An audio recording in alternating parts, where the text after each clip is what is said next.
Good evening, ladies and gentlemen. Welcome to Encounters, the late night spiritual UFO talk show here on social media, the number one UFO talk show on social media. I'm your host, CmdrAleon, the man from Mars, working with the Ashtar Command, also a conduit for the Cosmic Christ, also a C5 coordinator here in the United States for the Ashtar Command contact group, Tuesday for Life. Everybody coming in there, welcome to Encounters. Please start sharing and liking right away. We want to amp it up to 100,000 tonight. 100,000 likes. That's what we're going to do. HOM, welcome to the show. User 155, Steve Jeffries. Everybody coming in here all over the world. Welcome to the international exciting show called Encounters. We're just getting started. If you're just getting in here, you haven't missed anything yet. We're going to be getting into this whole thing with the Malaysian flight MH370. You might have heard that after 10 years, they want to search for MH370, the Malaysian flight that disappeared. They're going to go and try to find it on the planet Earth. They're going to go and try to find it in an ocean somewhere, probably, or some jungle or something. So we're going to talk about that a little bit. We're going to get into a lot of stuff here. The week that Malaysian Flight 370 had disappeared, I saw the original tracking radar from Dabu 007 on YouTube, who was on my show the week that happened 10 years ago. I had him on my show from YouTube. He had the original tracking data that showed that what took out Malaysian Flight 370 were spaceships. That's right, spaceships. They didn't take it out. They took it out of this planetary system. We're going to get into that. I know what happened to Malaysian Flight 370. I did a whole show on it 10 years ago on the radio. And the person I had on the show had the flight tracking radar that showed two icons that looked like golden discs turned into airplanes or jets, and then turned into discs over the water. And then before Malaysian Flight 370 disappeared, they turned into discs and it was gone. It was a portal. Yes. It was taken onto probably a big, large ship outside of this particular realm. So now it makes the news again, 10 years later. I was watching some of the national news media talking about how they're going to go and spend money trying to find Malaysian Flight 370, right? They're going to go and try to find it. But the commander knows that that jet is no longer on Earth. It hasn't been since it was taken off planet through a different portal, cosmic portal, so to speak. Solomon, good to see you. Everybody coming in here. Let's get amped up here. We're going to go for 100,000 likes tonight. We're at 10:44. We're on a little bit early. Good to have you all with us. I couldn't believe that after 10 years, they're going to try to find Malaysian flight MH370. Now, what I think, this is the scenario that I think will happen.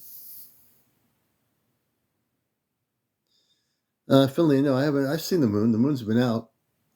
I've seen the moon right in the reflection of my window here every night.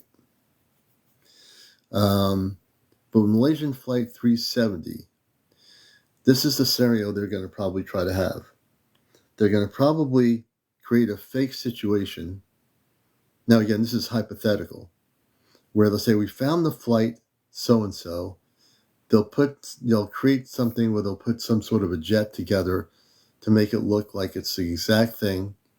Now, this is hypothetical. I'm not saying this is going to happen.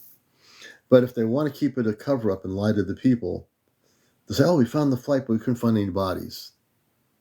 We got the flight right here. Here's the flight, no bodies. At least we can put to rest that we found the Malaysian Flight 370. So I think there's going to be some hanky-panky going on in here.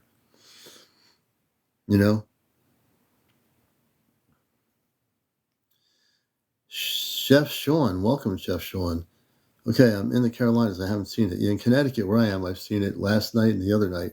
I think it was going either away from a full moon. I'm not sure. Just like they did with Amelia Earhart. Yeah, you got that right, Sarah. Diane, welcome to the show. Good to have everyone with us. And we'll start a little bit early tonight. So we usually average about 150 to 200 viewers all over the world. We'll see where we go tonight. And if you're new to the show, welcome. This is Encounters, the late night spiritual UFO talk show where we interview people about their sightings, disclosure information. It could be crop circles, fairies, mermaids, encounters with star people. All of that is part of what Encounters is about. To be a guest on our show, you must have 200 plus viewers, or followers, I should say. Good evening, Matt. That's TikTok's rule, 200 plus to get on audio. If you have 1,000 plus, you can actually be on audio and live on video screen. That's a TikTok thing. Here's the rules of my guest interviews. You have to tell me what you want to talk about, and it has to be relative to the subject matter. Also, this is the protocol of live interviews for me. No drugs, no smoking, no vaping, no drinking. If you need to do that more than be on a show, then just do that on your own time. You have to be over 18, no kids on the screen, no foul language. We try to keep the show very high positive content. You know, I can understand sometimes something slips out. It's just natural. We're human beings. So, yeah. Kit Kat, welcome to the show. Brandy, thanks for the follow. Starfire, thanks for the like. Good to have everybody here. Please share and like. Let people know we're live here. Good to see you, Kit Kat. And it's early yet. It's not even 11 o'clock yet. Normally you see me on after 11. And as it gets later into the early morning hours, we have people over the world popping in. And we get to about 200 people usually on an average on the show here. Starfire, good to see you. William, welcome to the show. You're watching Encounters, so we're going to get started in a little bit. Hey, Matt. I've got my apple cider with me here. And we'll see what kind of incredible interviews we will have tonight. And there's always incredible interviews on this show, because there are just a lot of interesting people out there that are coming forward. Hey, Larry, good to see you, brother. A lot of interesting people out there. Hey, Stan, welcome to the show. I'm looking. Hey, Kurt, welcome to Encounters. Douglas, welcome to Encounters. Lady Karma, that's a good name, Lady Karma. And there's Pop Pop. Hey, Pop Pop. I'm saying all these names. Timur. Hey, Timur. Alfred, welcome to the show. Hey, Sassy Little Mama. Ira, welcome, Ira. Nicholas, welcome to Encounters. Rainy Days, thoughts on the Travis Walton thing? Well, I saw the movie, which was a kind of a waste because it was Hollywood's version of his story. I think that Travis had a way different experience than the Hollywood movie version. Hey, Jeff Mortberg. If you read his book, it's way different than the movie. The book gives a whole different interpretation. Len Gaffney, good evening. Blessings, good to see you. Chris746. Rainy Days, thanks for the likes. Al Holmes, hey Al Holmes. Puck, hey Puck. Like to call it Turquoise, welcome to the show. Limber Bubble, that's an interesting name. C. Watson. Stevie Steve, welcome Stevie Steve. User 510. Starfire's in Miami. Good to see you there in Miami. We have people from all over the place. I think I see Grace in there with her hat on. She always has the hat on. Not always, but she does. Jessica, welcome to the show. And let's see, Ruby. Hey, Ruby. John Gonzalez. Hey, John. Robert. User 608, welcome. Is it Snoochie? Hey, Snoochie. That's a good name. Deepster. We got Deepster in here. Lots of people born between 1985 in Ohio have stories of abductions. Interesting. I didn't know that. John White, welcome to the show. Gabe, 2316, welcome. Big Nate Nation, maybe, or Big something. Ronnie, welcome to Encounters. This is Encounters. We are a real talk show, believe it or not. Hey, Mary. We do a show on NPR Pacific Radio called Ashtar Command Radio for 21 years. Honey McGrails, thank you for the cap. That's a good thing. I now have to get a cosmic baseball bat and start playing ball again. Nana, welcome. Mindy Gross, John Worth. I'm trying to catch the names here. I'm sorry about that. Jenny, good to have you with us, Jenny. And if you're just new to the show, hey, Drew, you're actually in a pleasant surprise that this is actually a talk show. Yeah, we don't play games or have automated buses going up a mountain trying to get points or some crazy thing like that. So welcome to the show. And again, as we go into it, hey, Marty Lawson. Hey, Stargazer. As we have Richard, welcome to the show, Richard. Randy Smith, welcome. I'm just trying to see all these different names that I see. Starseed, hey, good Starseed to see you. Beth Green, welcome to the show. Can you see my comment? Now I do, Sal Moore. I see your comment now saying, can I see your comment? Thank you, Marty. Tracy Faith. I'm just trying to read all these people coming here. Universal. Mama Bush. Danco. Now we're just getting ourselves relaxed and started here, folks. We haven't even gotten amped up yet here. When we get amped, Amid and Amber. Thank you for the heart. Once we get amped up here, folks, things are going to start taking off tonight, let me tell you. And if you're new to the show, welcome. Stick around a while. Dig deep. Welcome to the show, Dig Deep. Please share my Twinkle Toes. That's a good name. Ashley Phelps. Good, Ashley, to see you. We try. Hey, Chris, I'm new. Hey, Chris, good to have you with us, brother. You're watching the most popular UFO spiritual talk show on social media. Forget, CNN, NBC, Facebook, YouTube. This is where it's at. Welcome to the show. I'm your host of the show. And also one that does a lot of the interviews with people here. Store 294, Crazy Jason, welcome. I get a little by little more information. Oh, thank you, Melinda. Thank you for that. Stacy Rona, good to see you, Stacy. Taniel, welcome to Neil. Alex, welcome. Coco Doran. Mike Connor Jr., good welcome, Mike Connor Jr. Company. Thank you for all the shares and likes, folks. John Michael, welcome to our show. Jeff D. Team, I think Tim something, Mary something, Cajun or something. The names are going so quickly here, I can't catch up with them. Anyway, enough of me repeating people's names. Welcome to Encounters. So, hey, Lavelle, good to see you. So you might have heard yesterday on the news all over the place that they're going to resume looking for Malaysian Flight 370. Right? They're going to try to find the airline jet that disappeared. Now, all the commentators initially, when it disappeared, said, oh, it went into a jungle, it went into the ocean, it crashed, it landed on a military base. All that stuff was lies. I know it happened. Good evening, young Skywalker, and may the Force be with you as well. So do you want to know what really happened? I posted a video, I pinned it again on my main page. I pinned the video. You'll see what happened to flight MH370, the Malaysian flight that they cannot find. All right? And the reason they can't find it, and they'll never find it, is because it never crashed, you see. It didn't land on some military base secretly with people being held captive. All these other hypothetical scenarios that they did back then for a while. So for 10 years, things have been quiet about Malaysian Flight 370. And now, 10 years later, they're going to open the door again. And they're going to make, it looks like they're going to give hope to these families in Malaysia about something that they know they're going to lie about.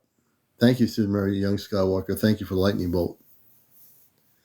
So we're getting amped up here about this because I know what happened. The week that it happened, I had a person on my show from YouTube, Dabu007, who had the original tracking radar information. And 24 hours later, maybe not 24 hours later, but a day or two later, the people that run the tracking radar scrapped the original tracking recording and replaced it with, and if you look at the tracking radar from that time, you'll see nothing but what looks like golden jets going over the water and Malaysian Flight 370. You don't see the original video that shows the icon of the jet that's gold turning into a disc shape. There was 2 or 3 of them that switched over to disc shape. Why? Because they weren't jets. And jets don't just hover over the ocean as Malaysian Flight 370 was going over the ocean. One of the jets just stops in midair. Jets don't stop in midair. They don't. They never do. Not at all. And that's exactly what was on the original radar tracking. And then it switched into a disc shape. Another disc showed up. And then you see it disappear. Where did it disappear? It didn't crash in the ocean. Hey, Minnesota, good to have you with us. No, it didn't crash at all. It was taken off planet. It was taken into a Stargate, another dimension, whatever you want to call it. It was taken into a much larger ship, and it has not been back at all for 10 years, right? 10 years.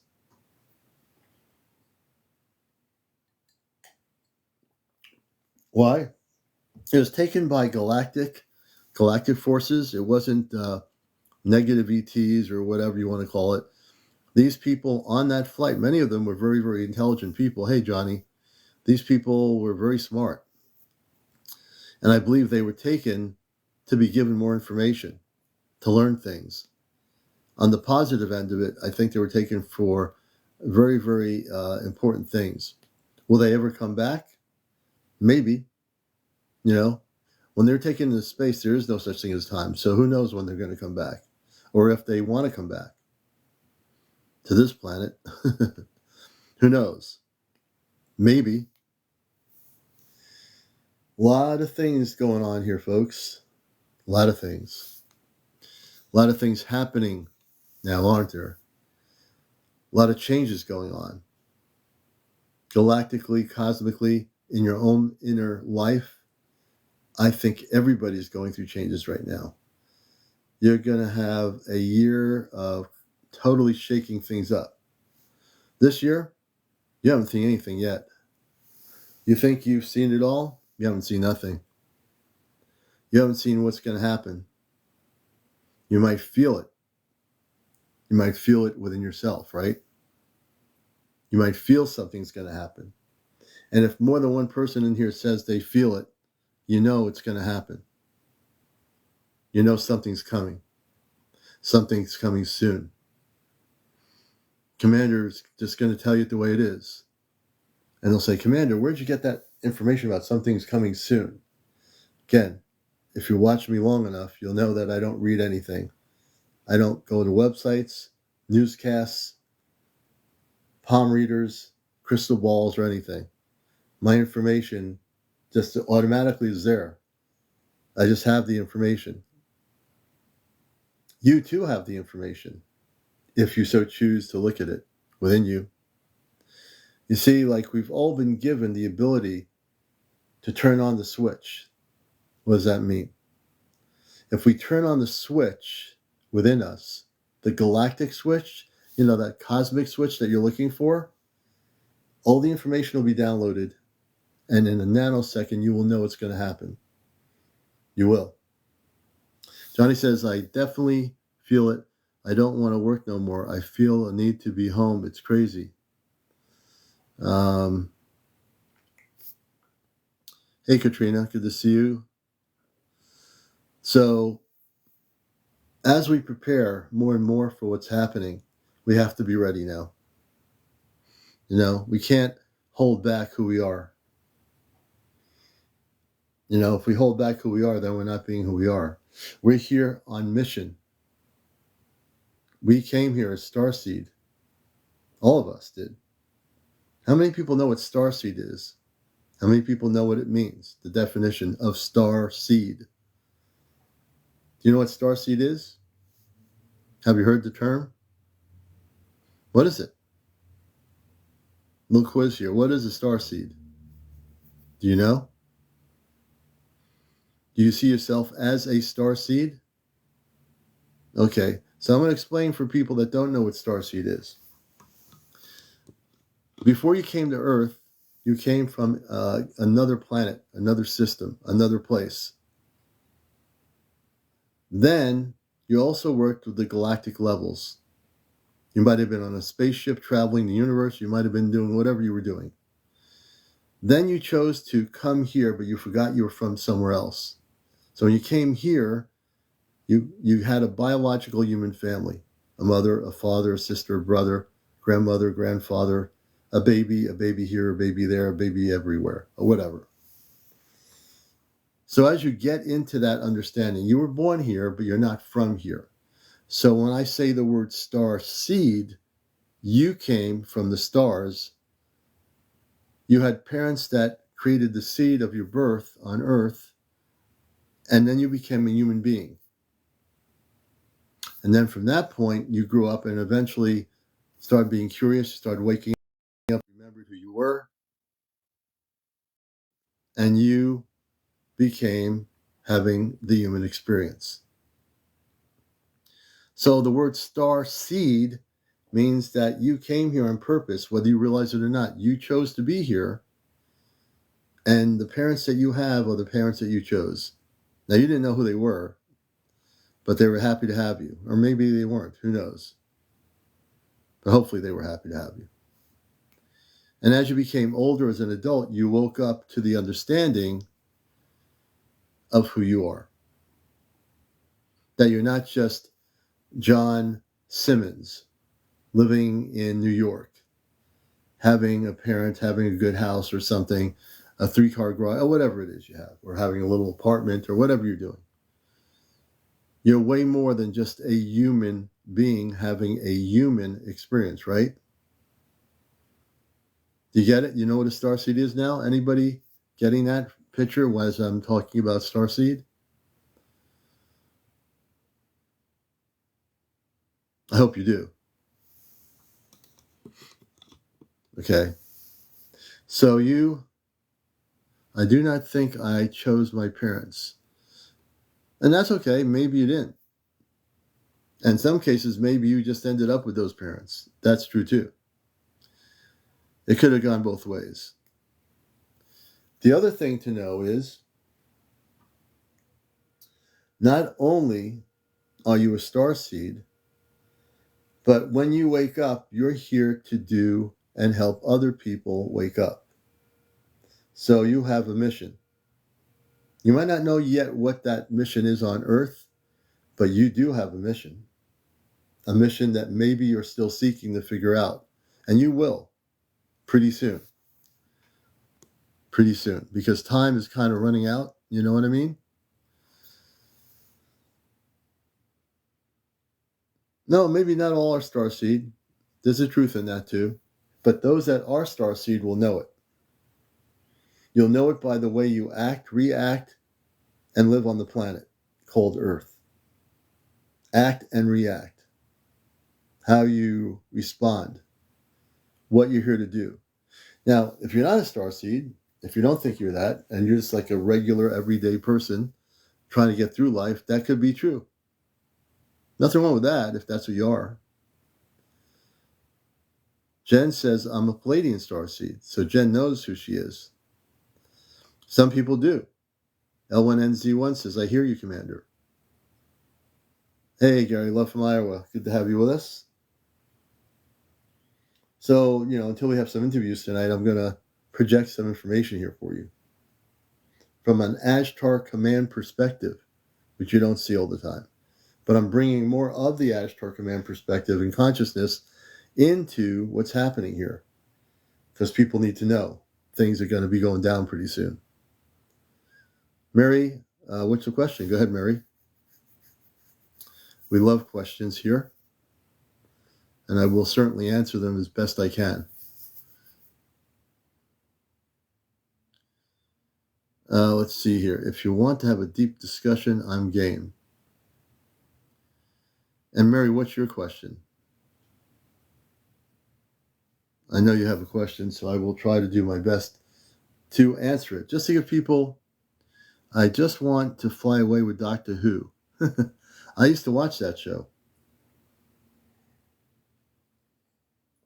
Doctor Who. How can I find out if you're a starseed? Very simple. One of the ways you can find out is if you're meditating, and if you know how to meditate using the word you or om, and allow yourself to let go, and you got to clear all your thoughts out of your head, whatever's happening during the day, at the night, or whatever. You need to just clear it out. Just clear it out of your mind. When you do that and you sit in silence, you say, I wish to know if I'm a starseed. I wish to connect with my Christed self, my cosmic self. And if you ask to connect with your cosmic self, what I call the cosmic Christed self, you will find out very quickly if you're a starseed. That's how you will know. You're not going to get it from, all the internet websites and everything else telling you what you are, who you are. You have to go within yourself to find that out. Once you do, and you take that giant leap, you will find out whether you are a starseed or not. Yeah, meditation is always the key for everybody here. If you never meditated before, or do it once in a while, that's not going to do it. You got to do it regularly. You got to be invested in yourself, to go within yourself, to connect within yourself, to know your cosmic self. Meditation is key. Oh, you're welcome, Mary. When I do my workshops, and I will be doing them this year, I take people on a journey out of their bodies. I have them keep a journal next to their seat. When I take them out off planet in the Merkaba state, I take them way, way beyond Earth to a ship which is a living ship, a golden ship of light. And when I take them on that ship, they come back remembering every single thing that actually occurred to them. Hey, Pete Star TV, good to see you. And I can teach people how to do this. And it's real. It's not like I wish I could go there. They come back and they remember every single point of their experience. Paul, good to see you, Paul. Of course you can. And the way to get prepared for what's coming down the pike on Earth, off planet, is through meditation. That's going to be the key factor here. If we can get, hey, a day is a lion, I have meditated, but lately did not experience anything. Sometimes you won't. Sometimes you'll just meditate. I can teach it virtually, yes. Daniel, thank you for the roses. In every word I speak, there will be information if you choose to write it down. And we will do some interviews tonight, I guarantee it. As we come together, as we realize things are getting kind of weird on planet Earth, and they are, things are getting kind of strange, kind of different. Maybe 10 years ago, 5 years ago, you didn't feel what's coming up right now. But you know it. Those, if you stand still and are actually silent, you know it, you'll feel it. The understanding that something is on the horizon. Something greater than ourselves. Greater than anything we've ever known. Joey, good to see you, Joey. And if you are true to yourself, forget about this, forget about your mind. If you go within yourself, you know that something greater is about to occur. Something that hasn't happened since you've been born on this planet Earth. Whether you've been born 20 years ago, 50 years ago, 10 years ago, whatever it is.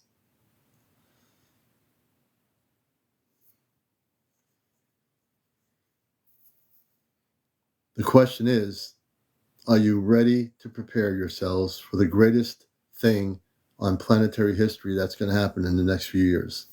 Are you prepared to get yourself centered to the point where you are ready to just leap forward into a cosmic realm of understanding? And if you are, it's going to be the best time of your life. Forget all the doom and gloom stuff on the internet and on YouTube or on here, and all the people saying the world is going to be falling apart, and this is that, and this is going to happen. I'm totally ready, Paul says. So my goal here, that is just not to interview people, but I do commentary too here, and I will, in a very positive galactic way. You'll never see me tell you on here that we are going to fall apart. Never, because it's not going to happen. Maybe in another parallel Earth that is definitely happening. And as bad as things seem when you see the little things they show you on international TV, the greatest thing is when galactic interaction occurs. What is galactic interaction? It's when we on Earth have galactic communion with our star family, star people, the people that are from other planetary systems. Eva, Roland, no, I don't want you to believe anything. I want you to go within. I teach people to always go within. Don't believe anything I say. You just need to shut off the TV set, get rid of all the things you've been taught since you were a kid, and go within. And I guarantee you, you will feel empty for about a day or two. But I guarantee you, if you meditate and go within and ask, am I a starseed? Do I have a purpose? You'll find out way different things than what you understand right now. Yeah, don't believe me. I don't want you to believe me. I don't want you to even follow me. What I want you to do is follow yourself. Have you tried doing that, Eva? Go within and ask yourself, your higher self, what is my purpose? I guarantee you, if you meditate and do that, you're not going to have to follow anybody. Just follow your higher self. Follow your higher truth. Follow that aspect of you that you're not looking at. You know? And if you do that, Eva, I'll love to hear your story, because you're going to find the you that is you within you, that is the expansive you, the cosmic you, the spiritual you. You don't need TV sets or websites to find your truth. The truth is always inside you if we look for it. Always. Never outside of ourselves. It's always been there. But we always are looking for it. We're just chasing it, trying to get to it. And we never do, because we keep chasing and chasing and chasing after something that's right here in front of us. And it's us.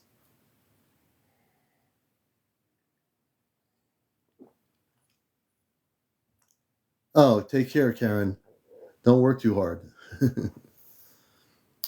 Monique, good to see you. We're doing well. I'm glad you're here. Hope you're doing well as well.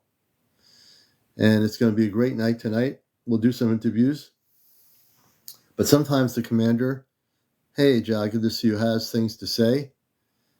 And when I'm in the interview mode, when you see me interview people, I love doing that too. But sometimes the commander wants to speak from a galactic level. So tonight I want to speak more on a galactic level, because too many things are happening.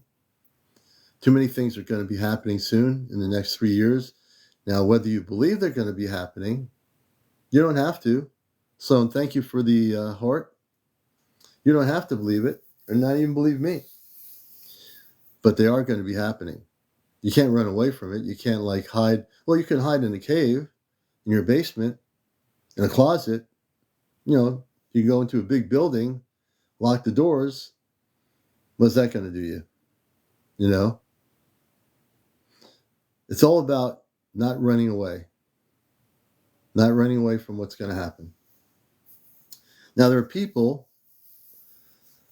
Oh, yeah, I've seen that. Did you see how they are shooting lasers down from planes? I didn't see that, but I've seen the laser videos, and I'm very careful to make sure that they're not AI. Now, there's all this AI generated stuff. You got to be careful with it. But I would say this, that if people are willing to prepare for something that we've never seen in this particular lifetime, it'll be the most joyous occasion that every person will have. What do I mean? We're doing good, most hated. Hope you're doing well. It'll be the most important thing that you can experience. I want everybody to be ready for contact. I'm in that mode now, in the last recent mode of my consciousness, where I want people to be prepared. Even when I interview people, and we'll have people talking about their UFO sightings, encounters, disclosure, crop circles, whatever. I want, hey, Taz, good to see you, brother. I want people to be prepared. Hey, Stacy. So I've come to a conclusion that no matter what I hear around me, I'm going to always walk in the steps of my commandership, which is my spiritual commandership. My commandership means that I'm in command of my own cosmic spiritual being. Nobody else is in control of me. No one else is in control of your body, your spirit, your mind, your whatever. You're in control of that. No one else is. Someone can zip in their thoughts into your consciousness, but it's still going to be up to you whether you want to accept that thought into your consciousness. Right. We are LT. That's right. Nothing to fear. We are in full control. We all are. And it's a joyous occasion, believe it or not, with all the crazy stuff going on here, believe it or not, this is the best place to be right now is planet Earth. There's nothing to run away from. You know, we're not here to run away and get off planet and run away somewhere. We're here to embrace the moment. Embrace the moment. Yes, LT, absolutely correct. First, well, there are going to be contacts happening individually before 2026. I can guarantee you that. I'm talking as one of those people that are going to be involved in direct contact. But you're right. You know, the Pentagon knows it. I mean, you know, the Department of Defense, Pentagon, they all know it. All the world governments of Air Force and everybody knows in the top secret levels that things are going down. You know it. Everybody here, if you don't know it, I'm telling you, things are going to happen for those that don't know anything about this. We are getting very close to the point of contact on a massive scale. It's not going to be onesies, twosies.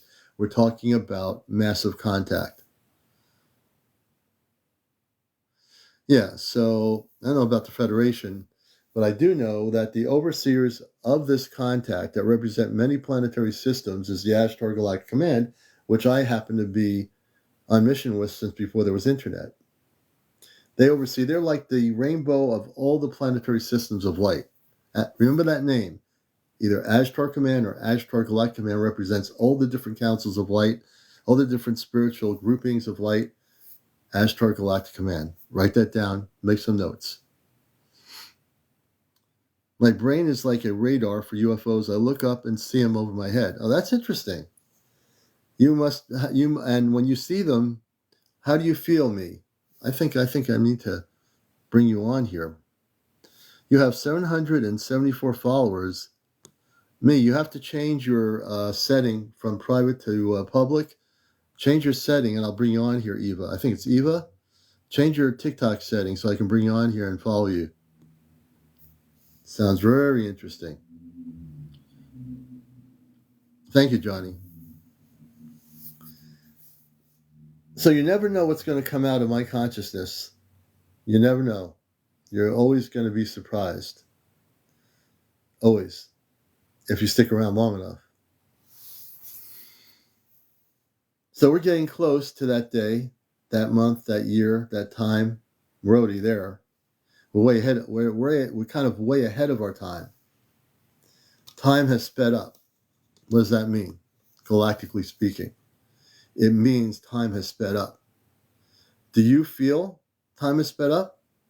Anybody out there watching around the world, have you felt yourself looking at the things around you and that time has sped up? When I say the word time has sped up, what does that mean?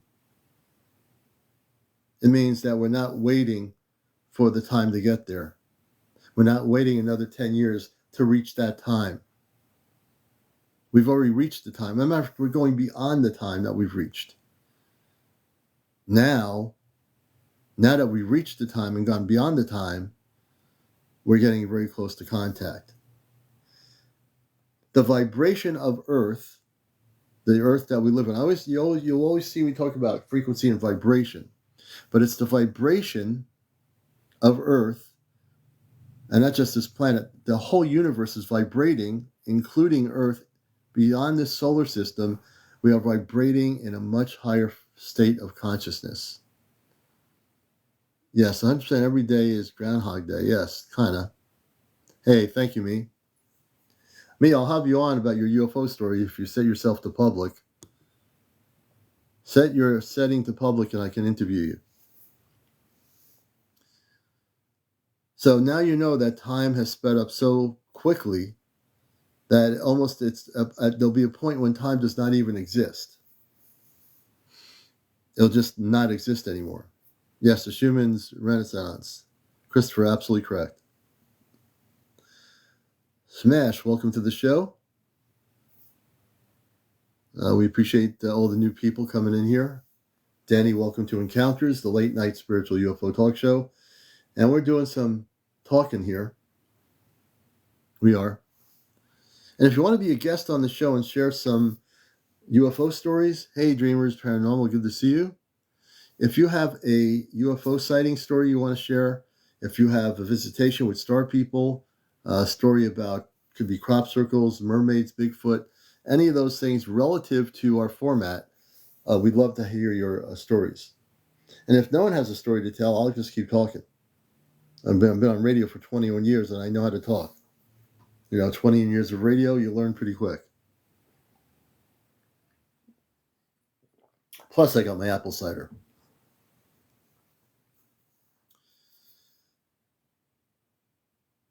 And let's see. Most Hated has a story to tell. Let's see here. And Most Hated, you only have 17 followers, man. We have to get you up there. Most Hated needs about 200 followers to go on audio. The Cosmic Juice, yes. No, apple cider, if you're new to the show, apple cider is my Cosmic Juice of preference when I'm on here on TikTok. Benna Haggard. Dendra Oz something. I couldn't quite get that name too quickly. So we're glad everybody in here. I think Friends with Furries is in here. Golden Star, welcome as well. Much love to everybody coming in here. And one of the things I will tell you, as talk show host of the show, I send love out to everybody. Even if I don't even know you, and we're just meeting for the first time on Encounters, I love everybody. The vibration of love is the key frequency that gives us the ability to relate it to each other. If we go in the frequency of love, that's how we have to be when we make contact with the space people, you see. If we operate in that love, thank you, Labrina. If we all operate in love with each other, then we'll be operating in the highest level of frequency. Starfire, thank you for the roses. So I'm very at peace, LT says, you think they filtered your comment? They might have. I don't know why, but you never see me. If I get amped up and go at it a little bit, I never get angry. I will speak very strongly if I have some cosmic information that needs to be shared. But for the most part, this is the way I am. LT says, I'm the worst nightmare. Are you talking about TikTok? Okay. Keep up your work. You're essential. Thank you. Jacqueline, welcome to the show. And we want to get up to 100,000 likes tonight. So we're at 1124. Let's see if we can do it. I think we can. And if you're new to the show, you have any questions, you want to share any stories related to being visited. Oh, yeah, we can hear stories. But so far, no one stepped up to the plate. But I'm going to bring my good friend from Vermont up if she's ready to come up. If she just got home, I might want to let her just get settled in. April, if you tell me when you're ready to come up, I'll put you up on the screen here. April and I and a few other people have been working on some stuff that's really beautiful. And, just everyone's a beautiful soul here, everybody. But, you tell me, friends, when you're ready to come up, and I'll pull you up here. I'm really surprised since I've been on that there's nobody with a story to tell. There's got to be some shy people out there tonight. Mary, welcome to the show. User 496, welcome. Lola, welcome to the show. Lola, We Are One. I like that. I like that name, We Are One. DT, welcome to Encounters. See a lot of new faces. My friend met a being named Neptune. Oh, interesting. Queen Rue, welcome, Queen Rue. Tabitha, thanks for the likes. So here's the deal. If you want to come on, Steve, good to have you with us. If you want to come on the show and be a guest, North Star, welcome. Nicholas Young, welcome to the show. You have to have over 200 followers. That's TikTok's rule. If you want to go on audio and video, you need to have 1,000. Not my rule. And then the other thing is, if you want to come on live, no smoking, no drinking, no vaping, no smoking, no drinking, no foul language. You have to be over 18. No paranormal discussion. Keep that on the other TikTokers. They do paranormal. We don't do it here. So paranormal, we don't go into that area. No. Yeah, so there you go. Worth Brune. Thank you, Worth Brune, for the follow. Brian67, welcome. And, like I said, I'll bring Frances Furious up as soon as she's relaxed. I'm pretty sure she just got home from work. So we're going to let her get settled in a little bit. Paul Zen, welcome.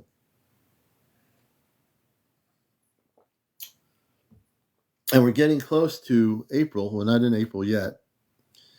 But we are getting close to, because there's plenty of people talking paranormal. This is a UFO spiritual show. I've noticed there's 3 or 4 really good paranormal people on here that talk about paranormal things. We just strictly stick to the whole subject of UFOs, ETs, star people, you name it, crop circles, Bigfoot, fairies. It could be Atlantis. It could be the subterranean cities of the Agartha network, all that stuff. That's what we focus on here. But I appreciate the question. I'm the moon they landed on. Hey, Golden Star. That's a good one.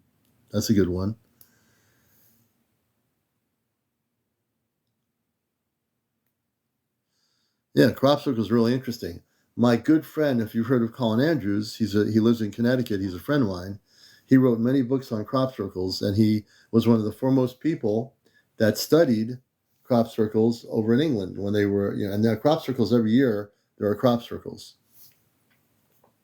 But he would go in there with devices, and he would go into real crop circles and study them. It was very, very interesting. JK, welcome. Ja, thank you for the roses. We appreciate that. Some nights it's slow on interviewing. It's really weird. I thank you all that, Ja, for the roses. Some nights we have 10,000 people wanting to come on here and be interviewed. Tonight it's like really quiet. I can't force people that want me to have interviews. I can't force it. It's not going to happen. I don't work that way. If people want to come on and share, they can definitely do that. Yeah, no, Jenny, they happen. I know it's really weird. The crop circles usually pick up in the spring and summer. John, thank you for all the roses. During the warm weather in England, and there are crop circles in other places, but mostly you hear about it near Stonehenge and that whole area, Salisbury Hill. That whole area is where a lot of the farms, and for some reason, the crop circles form there. But it's really fascinating, crop circles. It really is. Online Money Team, welcome. Walt, welcome to the show. Wow, look at that. John, thank you so much for the roses, man. I really appreciate that so much. Yeah, there's one I posted about Missouri, and it's mixed. I just allowed people to express their theory about that crop circle, and I've just kept it there, just to let people respond. Do you think crop circles or cattle mutilations are related? No. I think cattle mutilations is separate from crop circles. Crop circles, the real crop circles, are put there by people from space. The real crop circles are actually messages that have to be decoded. But not all of the messages have been decoded on crop circles. But you're going to see a lot of, hey, wow, John, thank you so much, man. Hey, Maria, good to have you with us. Monique, a lot of UFOs come more often when it's warmer. Maybe. It depends where you are. Well, yeah, because there's more people outside, maybe. Could be. Although people do record them in the wintertime.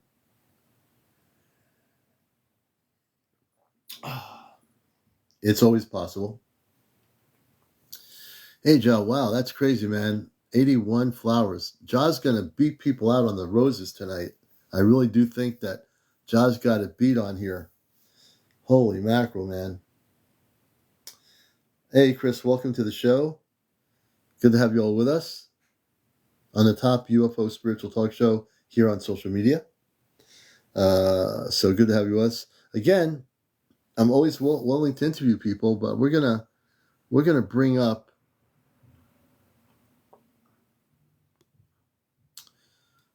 I don't think she's here yet.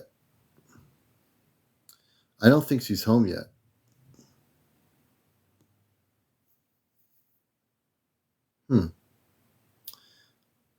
Hey, Tess, thank you. I think Friends with Furries is not home yet.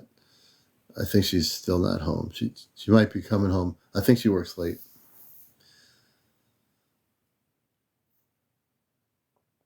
Hey, Russ, good to have you with us.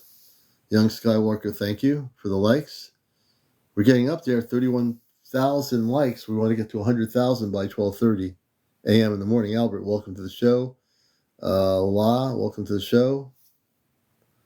I just can't believe I haven't done like 2 or 3 interviews already since I came on here. That's absolutely nuts. Chris Warnock, welcome to the show.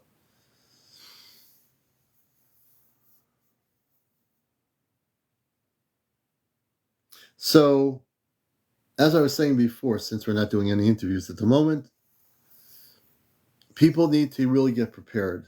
And Ja, thank you for all those roses, man. Really, I appreciate it. Good evening, Rita. Good to see you. Hey, Tess. Greetings from Connect, USA. Missed you. House hunting. Oh, okay. I hope you find a decent house that you like. Or a cave. You never know. I think there might be some caves available. Victoria, good evening. Kate Elizabeth says, of a sudden they entered the ocean, I think is what you're saying. I think that's Lynn. Welcome to our show.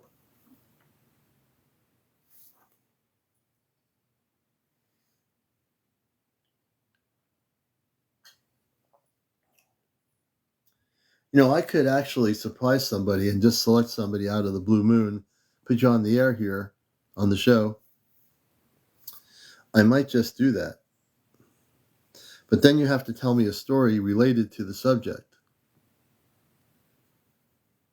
Let me see. Eeny, meeny, miny, mo. Who shall I bring up here? Who shall I do an interview with? It could be anybody. I am looking.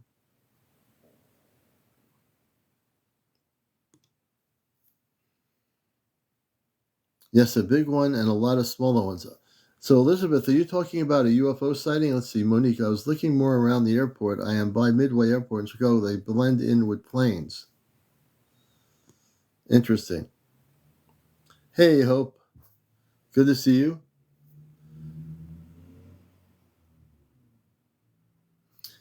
It's really kind of weird. Like, I usually like to do all these interviews with people on the show, some guest interviews regarding UFOs, ETs, disclosure. I think Alien Doll, let's see here. Alien Doll always should have something to talk about. Let's see here.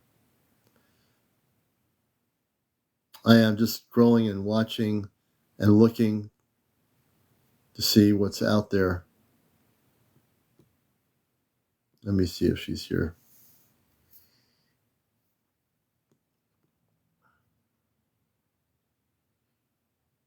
Oh, Alien Doll. Who's coming? Oh, are you there? She's not talking. Alien Doll, you with me? She paused her live. She paused her mic. Okay. This is a strange evening, folks. I'm not used to not interviewing anybody here. But we'll see what happens. I might be talking the whole night. I can do that. I've been on radio for 21 years. I can talk a good talk. Tess, I can get you on here. You have 300. Okay. Oh, I guess Alien Dolly don't want to go on the air. Wait a minute. Let me see what's happening here.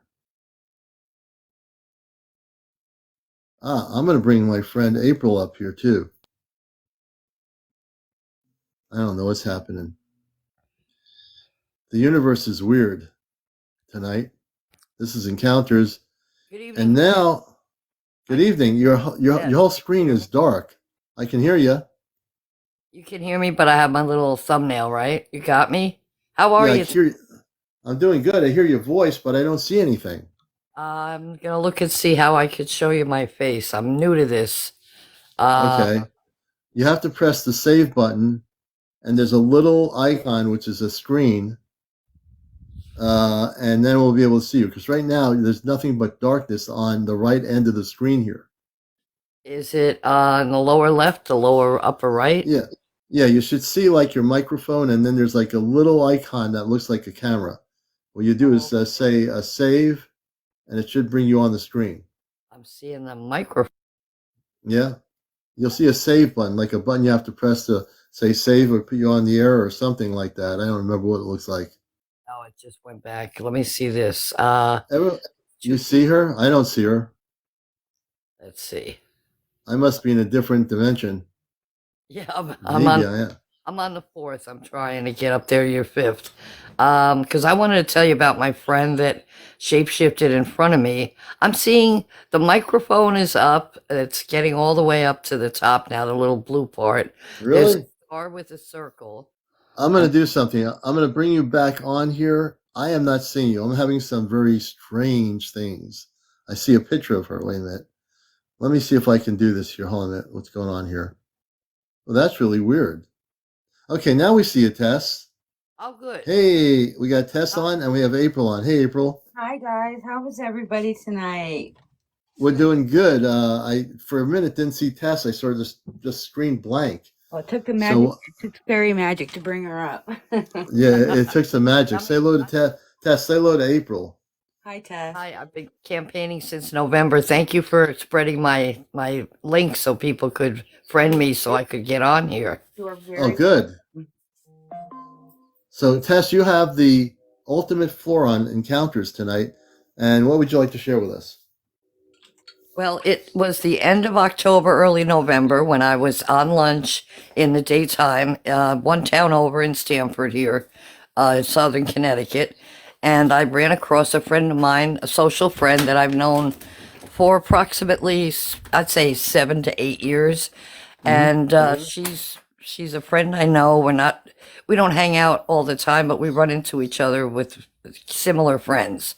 Yeah. So she had a second job because I know what she does during the day. She works with the school system and is helping in the gymnastics area, and had a second job at this eatery. So I'm in the deli I place my order with one of the people behind the counter. As I'm waiting to get to the register to pick up my sandwich, I see her back behind the line. And we waved and had a few quick words because I was like, "Oh, you're over here now." And she said, "Yeah, I had to get extra money because some rent had gone up, as is the case with a lot of things." And as she was working after we were done discussing a few hellos, she actually shifted into a different, the best way I could describe this is she shapeshifted for about maybe 8 to 10 seconds. And Really? I could see that she was hovering over. She bent over because she could tell. I've since discussed this with her. She knew it was coming on, and she had to bend over and focus and stood up and got back to her normal appearance. And so I was in shock, and she knows me to be a crystal vibe lady. I always have crystals in a tarot deck. She knows me socially, so she knows I'm someone that wouldn't scream. You know, I wasn't going to scream like the girl on the plane. So I went down and paid the cashier, and I said to her, I said, "You know, we got to talk soon." And she said, "Yeah." She said, "I'm getting off in 10 minutes. Meet me outside."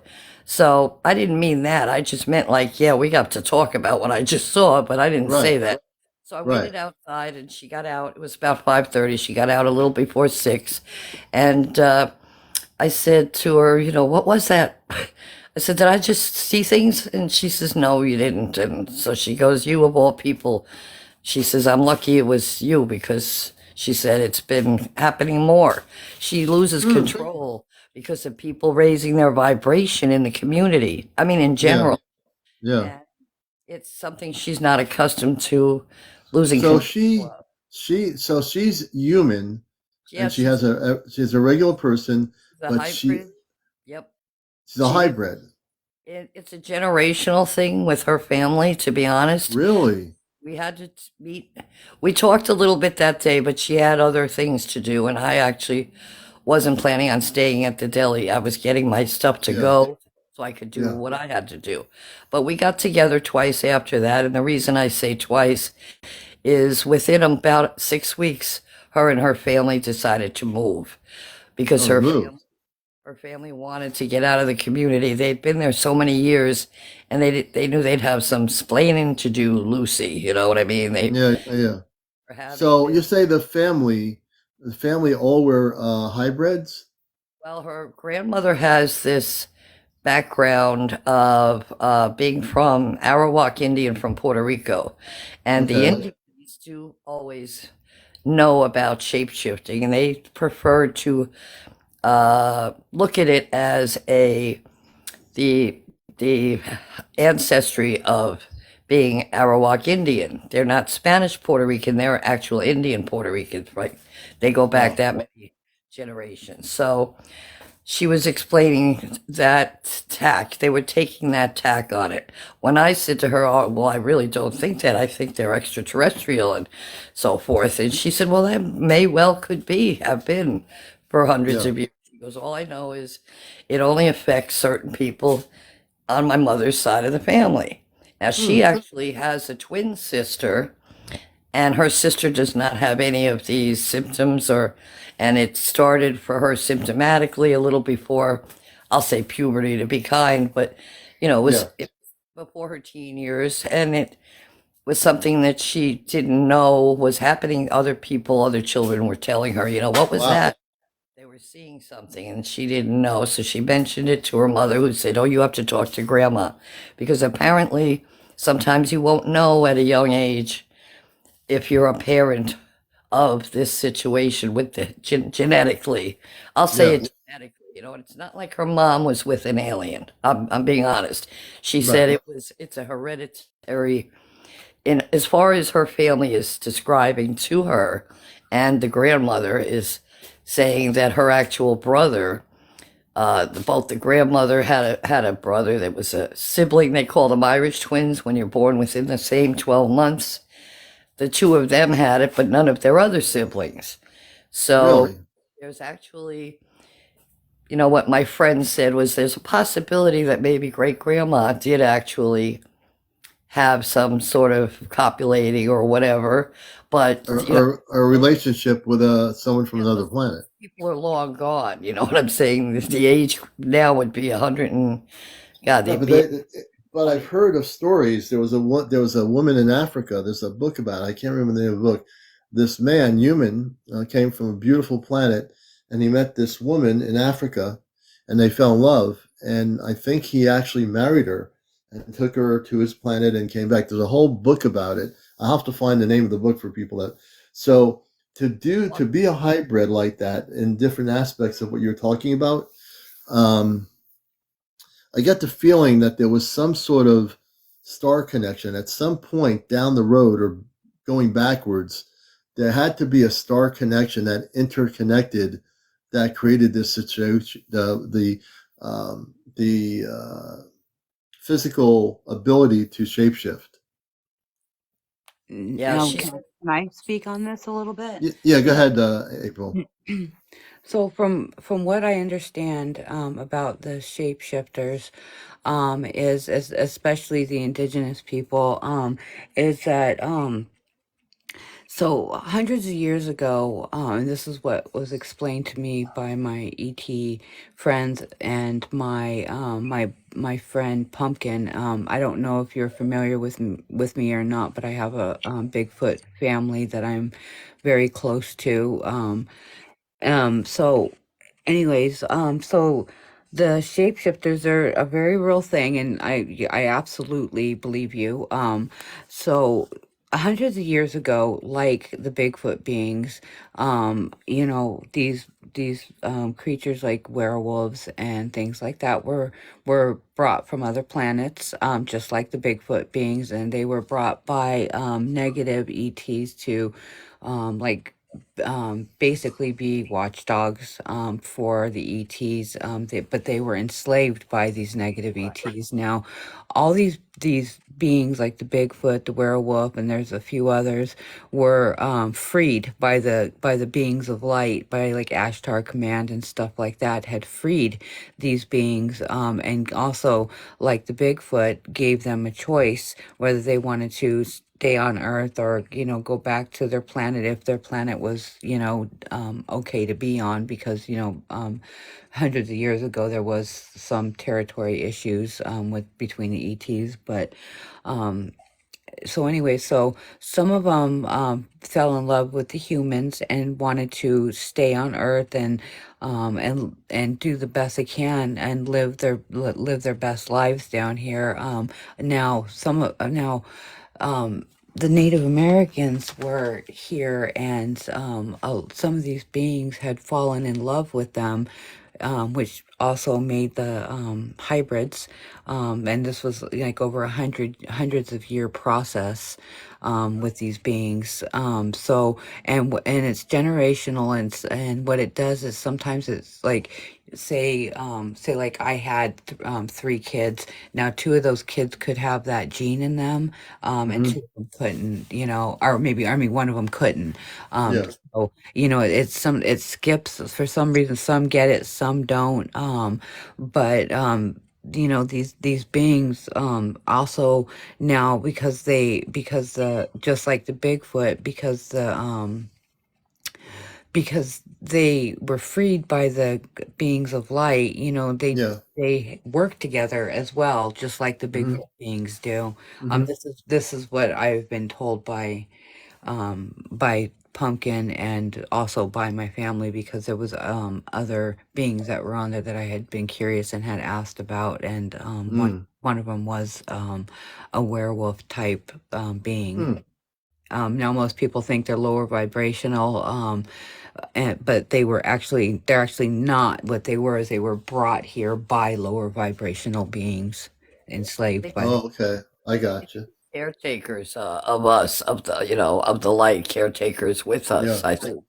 Absolutely. Now that's what they do. They work with the beings of light, and they look out for us. And because, they had fallen in love with the Native American people, they Mm. definitely, are there to protect them, and protect their secret as well, because, humanity isn't awake enough to deal with stuff like that. Yeah. Well, you got billions of people on the planet. Certainly, that would be a problem. Not having people awake.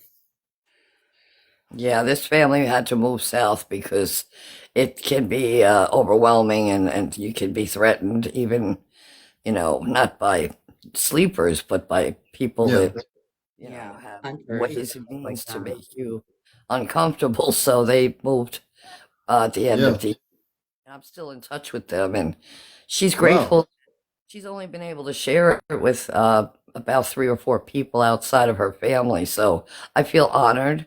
And she said it wasn't something she chose. She said that it was and I'm not bragging, but she said me having a higher vibration, I was more readily able to see than some people. Some people may not notice as much as I did.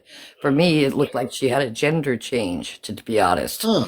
To Okay. me, um, a gentleman, and it's kind of, I'm not, I hope this doesn't come across the wrong way, but she's actually a very proud out gay woman. So when I saw what I saw, I commented, I said, for a minute you look like a man. And she said, yeah, I know.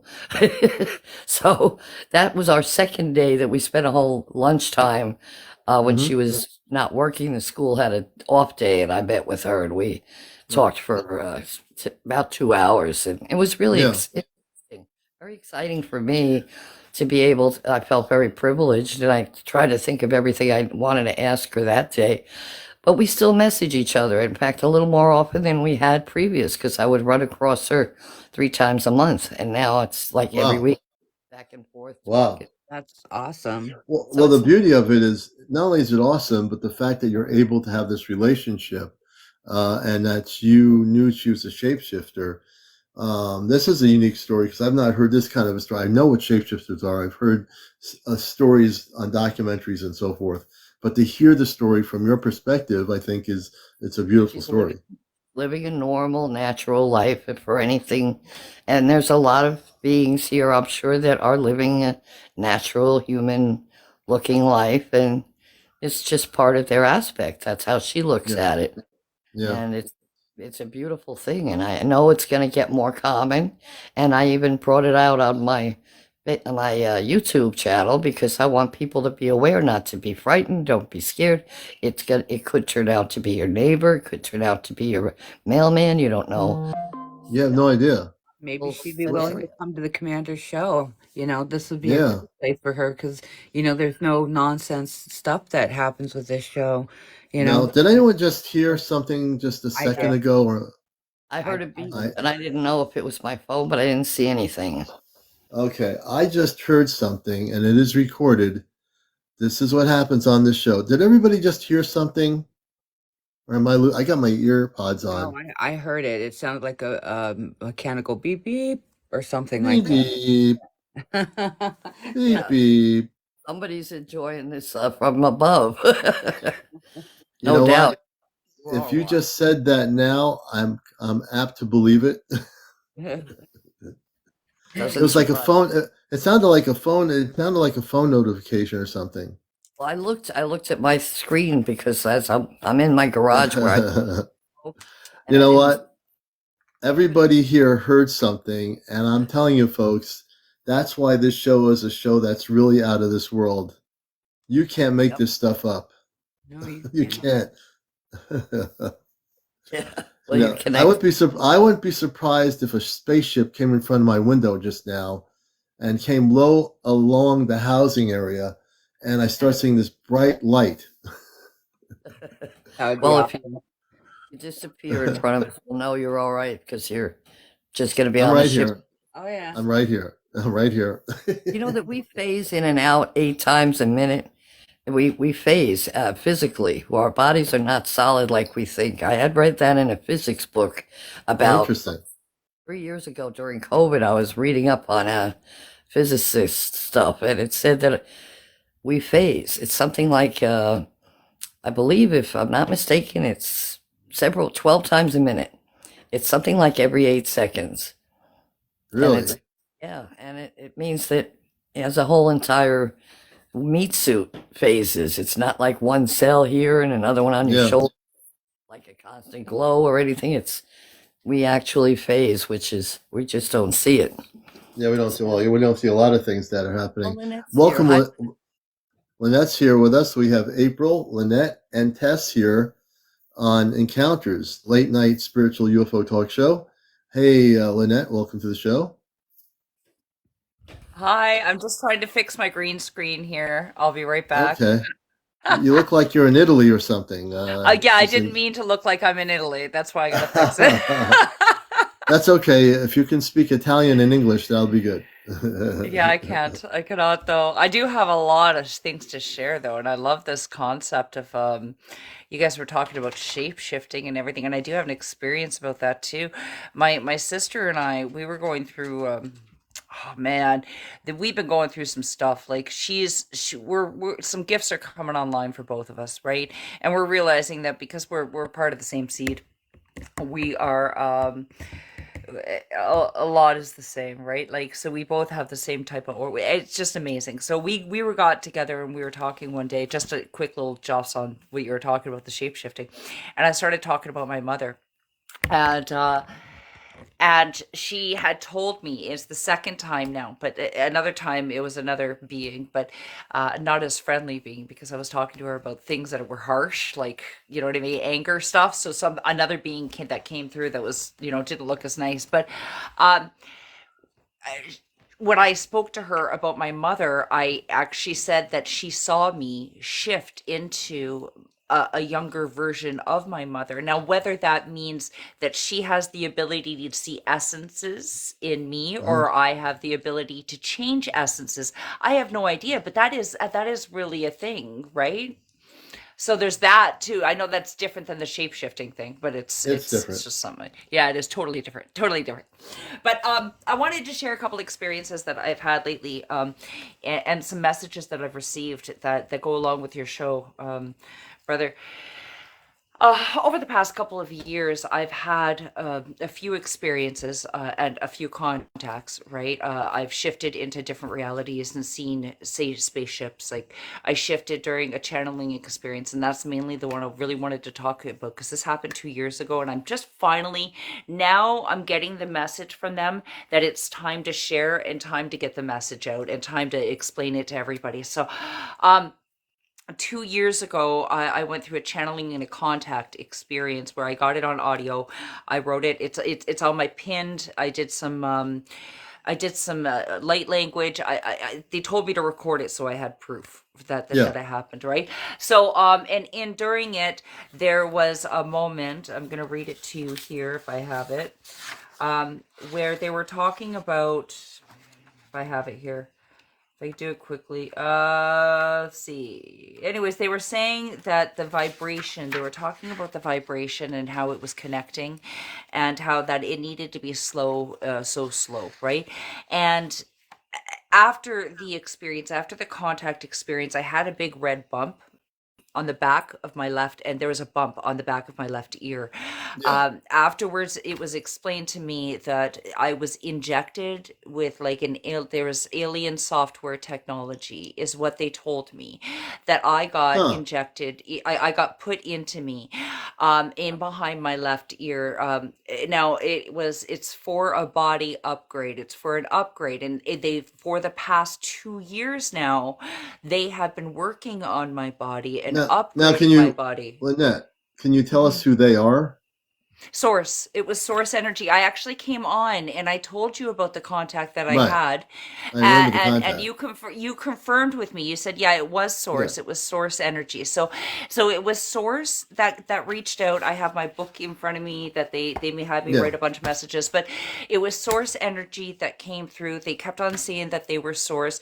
I did look up into the clouds. There was a group of clouds up in the like a cluster of Yeah. clouds in the sky, and I looked up, and when I looked up, I was able to see the clouds. Then I shifted realities. It was like a shift, right? Yeah. And then all of a sudden the clouds were no longer there, and then I saw a white spaceship, and then I shifted back, and then all of a sudden the clouds were back, and in that Right. moment I was told that they're always there, that they are Source Energy, and it was a white spaceship. They always Right. like me to pinpoint the fact that they are white spaceships. I've seen them now twice in two different, but there are two different size spaceships. The one I saw that was close to me, they told me later that they're always 600 yards away from me. They're never ever any further than 600 yards away Right. from me, and that Interesting. they follow me around, but they follow me in just a slightly different vibration. So I Well, they're can't, like, I operating. have to.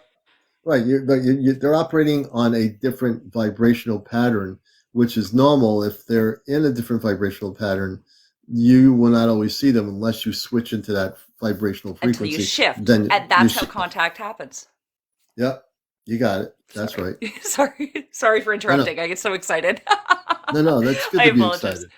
I have. So that's like, whether they come through in meditation or whether they come through and you're shifting into realities. And now they're even now coming through, like, after all of the work. Like, I got nervous, my brother and sisters here on the panel. I got nervous when everything started happening to me. I was kind of scared, okay, because like like all of these abilities were coming online, and then all of a sudden I was taken in my dream state, and I was being taught these lessons about telekinesis, and I was being shown how I was going to teach people how to read energy, and all of these crazy things were happening. And then I was also like, my at one point I did have a video. I deleted it because it freaked me out, but I did watch it several times, of my eyes blinking sideways, like blinking sideways. I had a video of it. I did. Wow. I kid you not, but I freaked out and I deleted it. It's gone. Yeah.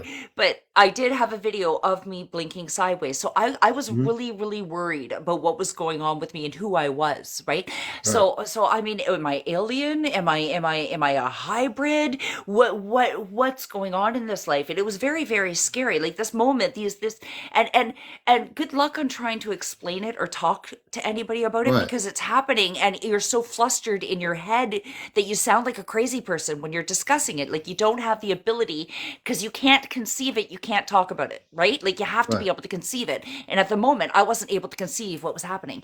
So I remember sitting in the shower and literally sitting in the shower having a moment of oh my god what's going on and Hmm. um and I heard my guide say listen Lynette you're not alien, you're not a hybrid, what you are is superhuman, and that's super, like you're superhuman, and that's it's not, and the way that's what he said, but the feeling Hmm. that he gave me into it was that it's not exactly, we're not being separate from anybody else. It's what's happening is happening in waves.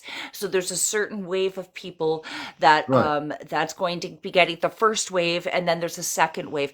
So this first wave of people that's going to be coming in, the rest of society itself is going to see us as superhuman because we have these abilities, because we can easily do telekinesis. Not only can we push things, but we're going to be able to pull things into our hands with our hands. You know what I mean? Like we're going to be able to light fires and have sparks coming off of us, and like all of these things, these magical powers are going to happen to us because we're being upgraded with alien technology software to upgrade our Well, bodies to just be just able to, to. and just let the yeah. So the one thing I try to teach, and I know you already know this to be true from your experiences, that there really aren't any aliens, but there are beings, star people. That's Mhm. really what we're talking about. And That's exactly it. I don't like to call them that either, but that's what they yeah, said to me. They said it's alien yeah, technology. That's okay. that's the wall. That's what they said, alien software technology. And I felt into it, and because I don't like using those words either, because they are sort of, they are more real than we are, right? So it's very hard for me to, like, they're not alien, but it's a way for us to conceive, right? It's Right. a way for us to understand that this technology that's coming in is not from this earth, that it is actually a technology to upgrade our DNA code and create a more upgraded avatar, because that is what we are, right? And in another way, it's also, and this is something else that they came to me with over the last say 6 months. I've been getting a lot more teaching in this, or learning in this, is the software technology that was put in and the upgrades that are being happening with our bodies. It's so we can withstand being in their presence because they have such high energy, as you know, and like you guys know, right? Like, and this is what I'm saying, maybe some of us have already got, you know what I mean, some of us have already gotten, because you've already had contacts face to face, right? Have you had face to face contact? Me, when I was a little kid, I was in my brother's That's room, right. and I didn't go any. Well, at least I don't. All I know is that there were men, women, and children on a flying saucer, just almost like to ground level. There was a fog around the craft, and there were men, women, and children, beautiful people, wearing light blue spacesuits, and they telepathically communicated with me. I've been for a while. I kept it underground in my because I was a kid. But I said one long time ago, I said I was from Mars when I was a kid, and then I went underground with that until I became older. And when I was in my college life in Vermont, I started seeing spaceships on campus at night. And I said, "Oh," and there were other people that saw them too. And uh, and then when I met my friend Athena, I had other things go on. So I've been out of the closet for a long time in terms of who I am and my consciousness. Oh my, I only had that one physical visual of the spaceship with the people on it. Now I might have been taken off planet over the years and I just don't remember anything. But I know, Mm-hmm. as April will tell you soon, this year, April, myself, and we're going to be. She's been already on the ship. She's documented everything she's been going through. And me, I'm going to be meeting my father, who's a commander on the ship, with my brothers and sisters, who are I call them my cosmic biological family. I have my biological family. My mom and dad no longer exist here on Earth, But my mother and father on the ship, they are my family off planet, if you can understand what I'm talking about. Mm-hmm. Yep, You I know, and sure so I'm can. going to I be, sure can. and I just know this year it has nothing to do with the C5 events we're going to be doing. It's going to be after that somehow. I don't know when it's happening. I'm just going about my daily life like anybody else. I know April is, but she's been already on the ships.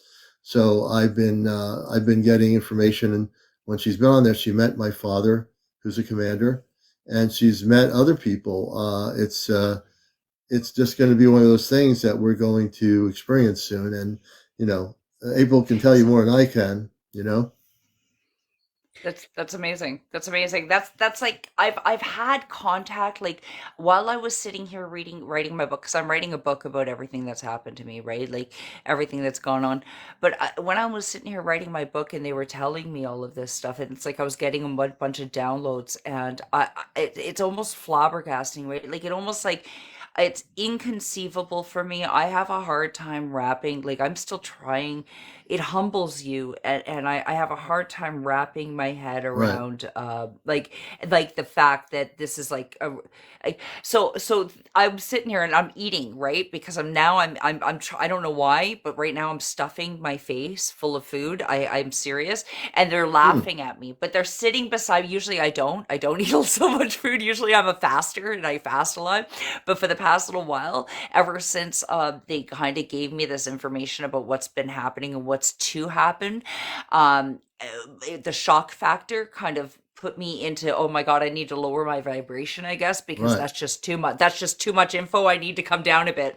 I guess that's it, because they were sitting beside me. I felt them. It was a praying mantis being, and I've Hmm. channeled the praying mantis beings as well. Like the praying mantis beings are a real thing, and they come. Like I'm almost to the point now.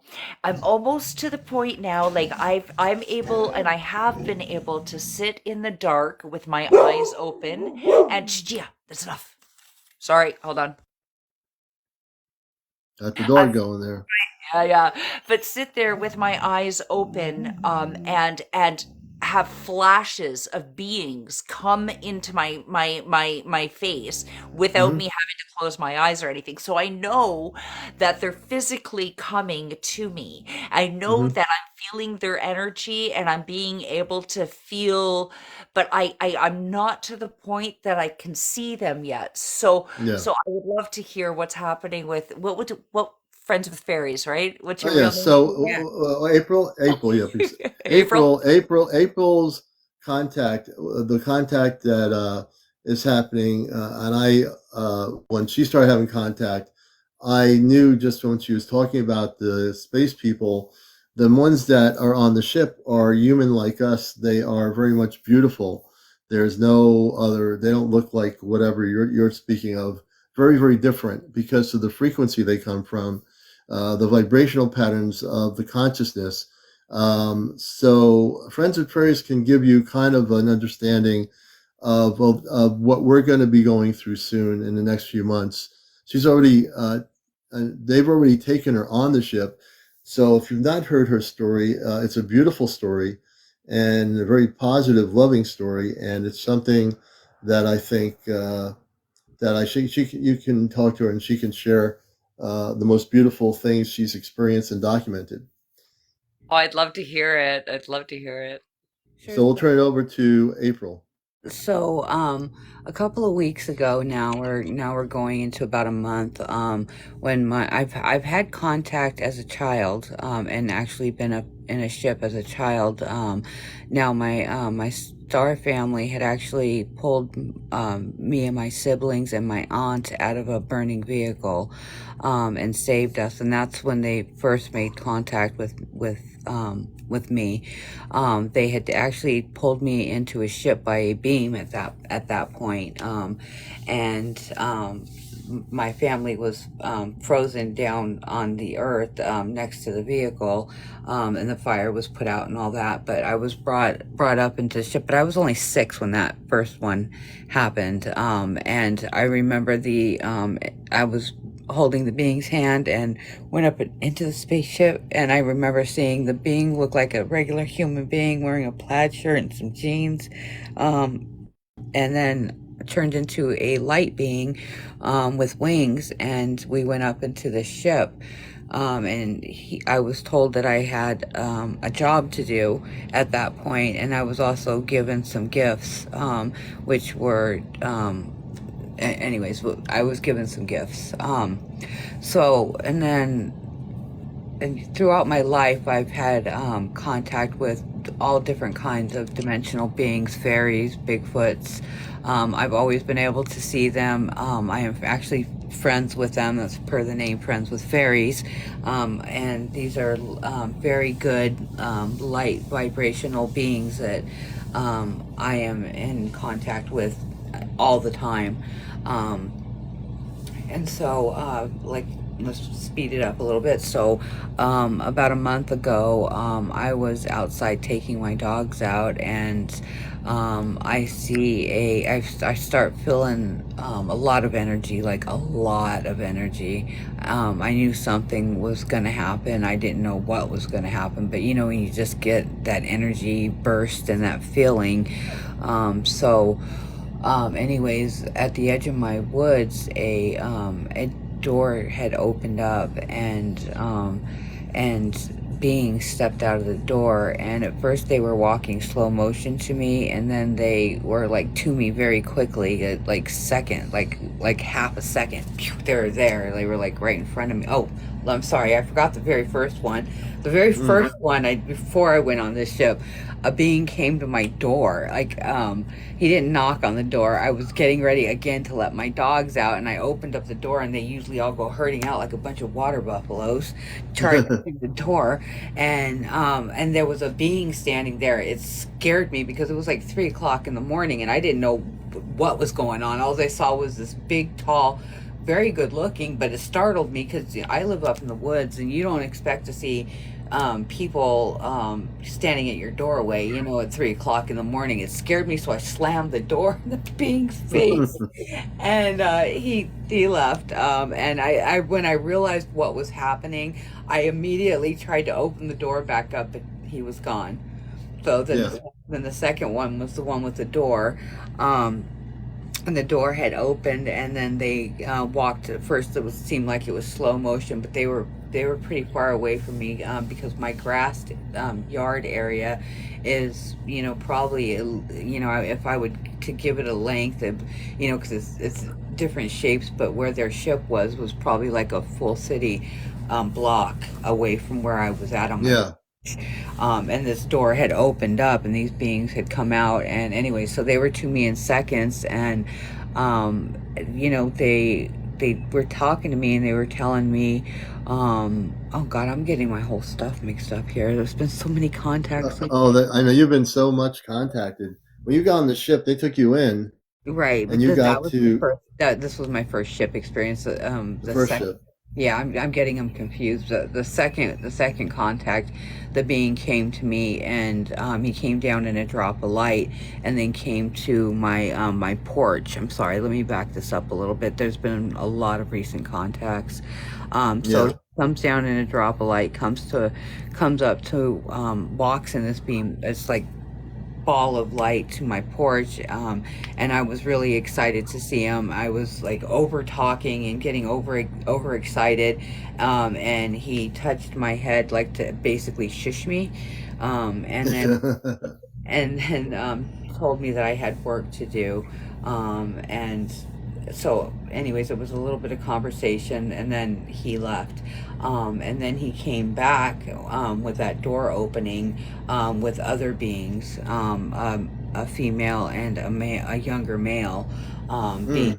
And so anyways, they greeted me when they came to up to my porch, because it seems to always happen when I'm outside letting my dogs out. That's right. So anyways, they come up to the porch. At this time, I went with them.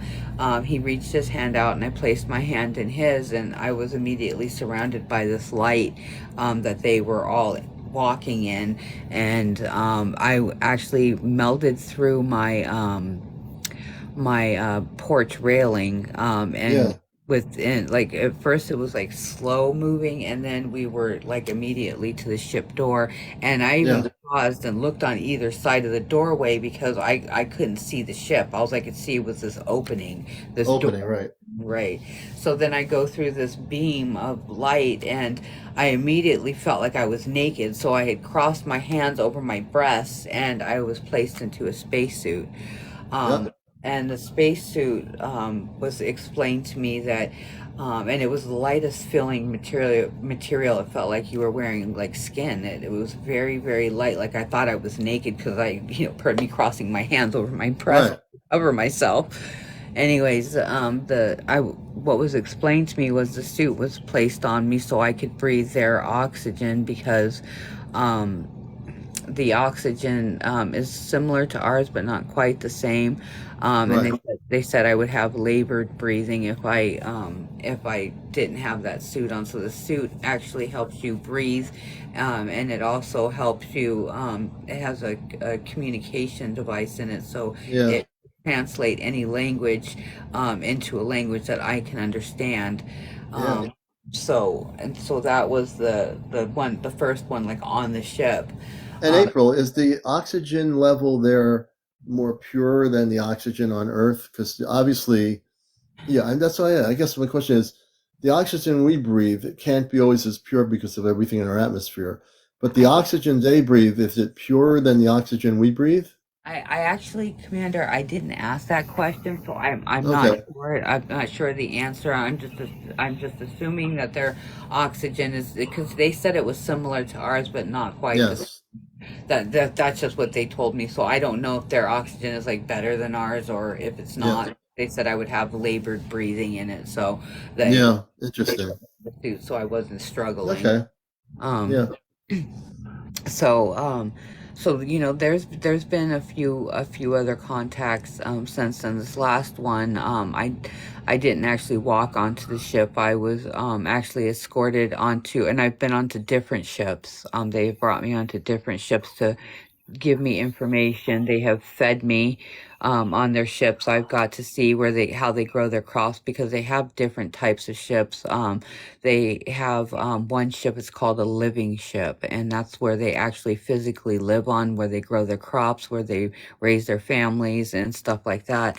Now, the reason why these beings are on these ships and not their home planet is because they have come to Earth to help us, and they are waiting for other ships to come. Now, some of these ships have been here for a very long time, and which I'm sure you know now. And I've actually been in contact with some bug-like um,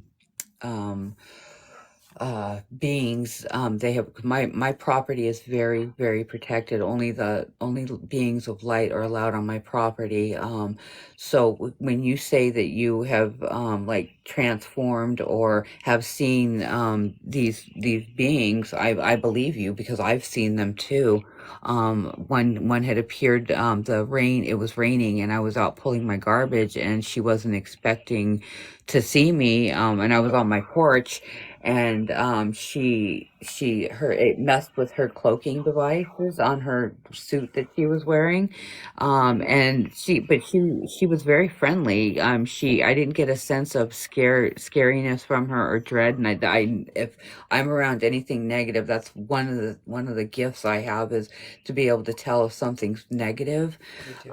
or not. And And her property is well. I mean, April's property very is well. protected by the Ashtar Command. They won't let any negative energy of other ET races come near her property whatsoever. And the fairies also have protection over my Yeah. property as well. So anyways, this being looked at me, and she smiled at me, and she had human-like features, but she was very, very bug-like. And she nodded at me. I nodded at her because, I think we both knew we weren't going to understand each other, but, she smiled, tilted her head as to say greetings. And then the rain had let up, and she was able to cloak herself again, and she was gone. Yeah. That's beautiful. Yep. Now, may I ask you a question? The beings where you went up when you went up to the spaceship, what beings? What did those ones look like? Humans? You said, Yeah. Oh, They're human. They're human. like Right. us. Yeah. There was two different types, like Palladian type beings and angelic beings. The angelic beings now, the beings that met me and brought me onto the ship, the angelic ones were actually my star family. It was my mother and my father who had brought me on the ship, but this was explained to me after we were on the ship and they were introducing themselves. Um, and then the younger male that was there was my brother, and they gave me tours of all these ships that I had been on, to, you know, explain stuff to me because I'm not sure if you're familiar with the story that's going on with me, the commander, and Johnny that's in the chat right now. But the three of us have been chosen. There's a handful of star seeds across the world that have been chosen to help usher humanity into the change that's going to be happening. And when major contact happens, like you said, the first wave, something like that. But we also have another mission to do. There's a big mission that the Yeah, commander and some other star seeds have. I'm not sure about the other star seeds. I know about. I don't know either. And Um, just let the people know, just so you get this straight on what we're talking about, we didn't make the choices to be selected for anything. So don't, I just want people to be clear that we didn't select this. The space people in our family off planet on the ships, they have chosen to have us do this. We have nothing to do with it other than be humble people, humble human beings, humble people, and they selected us. We didn't select anybody. We didn't say, "I'm going to select you." I didn't say, CmdrAleon, I'm selecting Lynette, or I'm selecting April. I'm selecting Star Hunter, or whoever.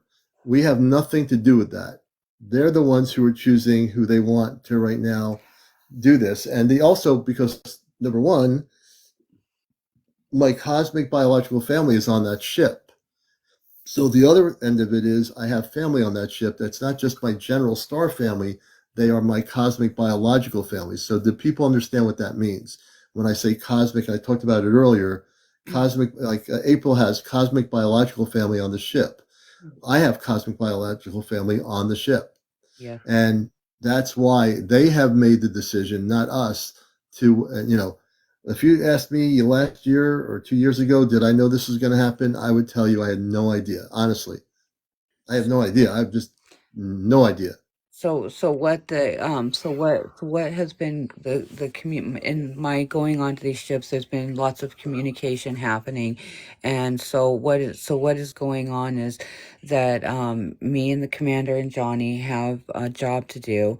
But each time I go up, they give me a little more information about us, about, you know, what's going to happen and stuff like that. So at this point, what we know is that the commander, me and Johnny, will be taken to dimensional inner Earth, to go to a base that's there, a star base that is in the middle of the Earth.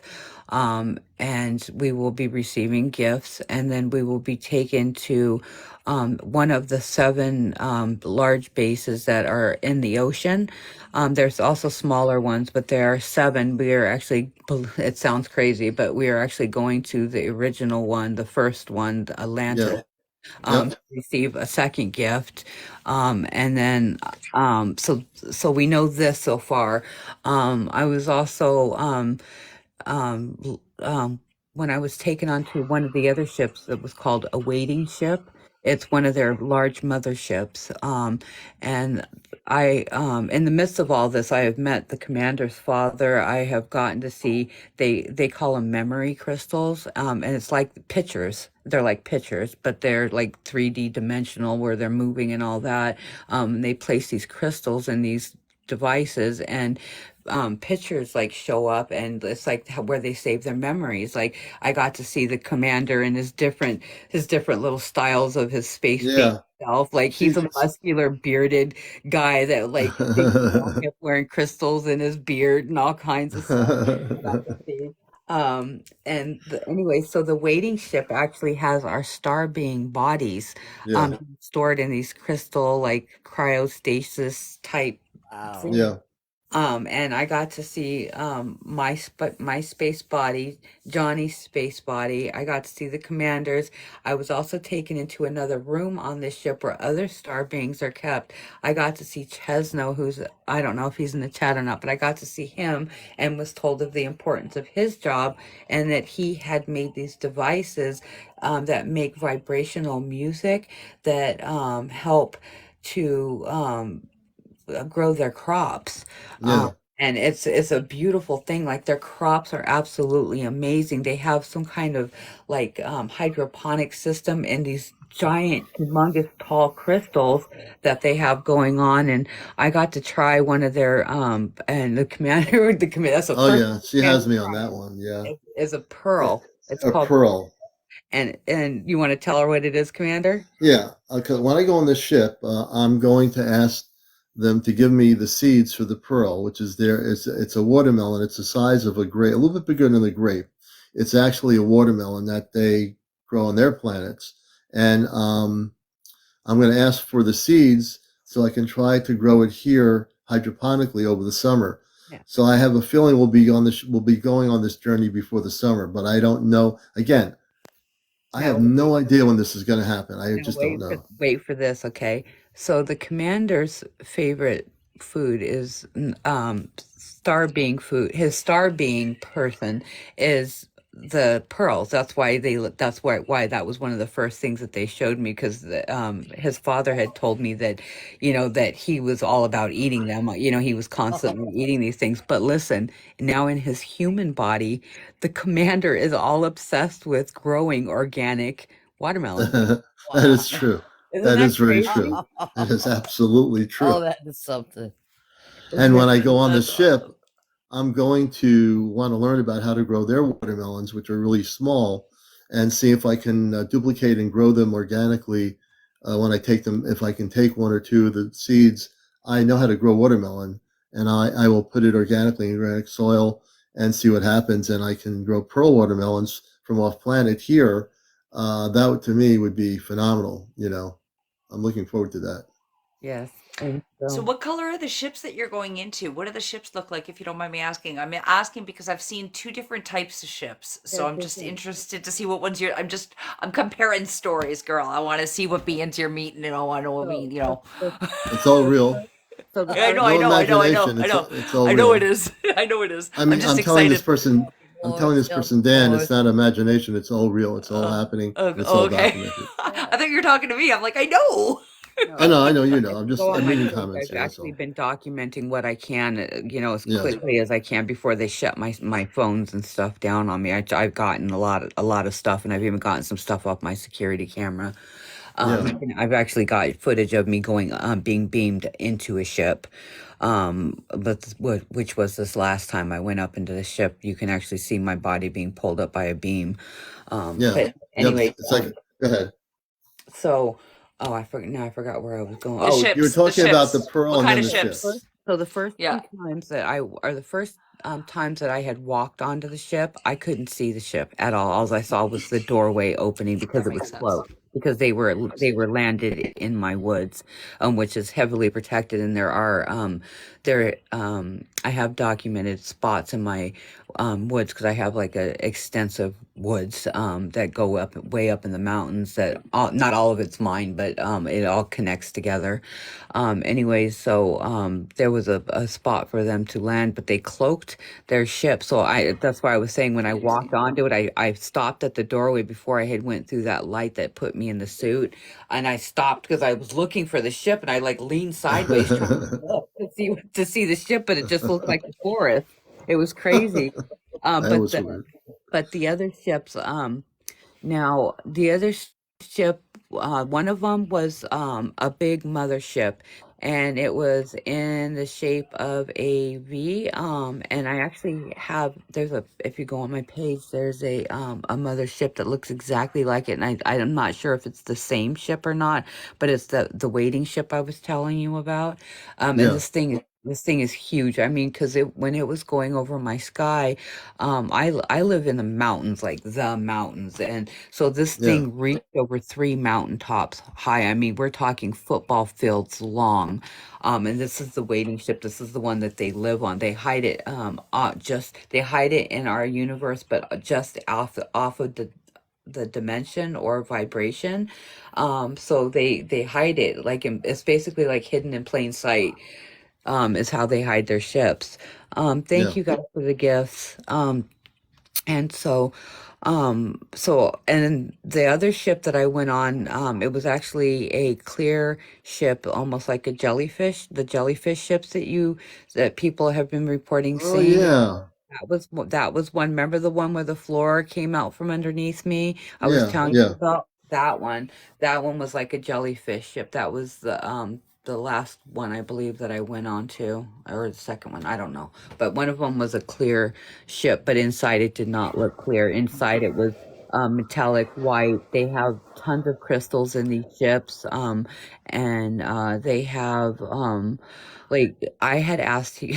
Because it's crazy. But I was, the first time I went, I was only with them for like maybe 45 minutes. And the second time I went, or maybe an hour or so. But the second time I went, it was a few more hours. And then each time I've been gone longer and longer, but I'm always brought back within 20 minutes to a half hour of the time that they took me. So so like this last time I left, I was gone for like a day and a half. I was gone for over 24 hours with them. And when they brought me back, I had only been gone for 20 minutes. My dog Right. was still Right. outside sniffing and pooping.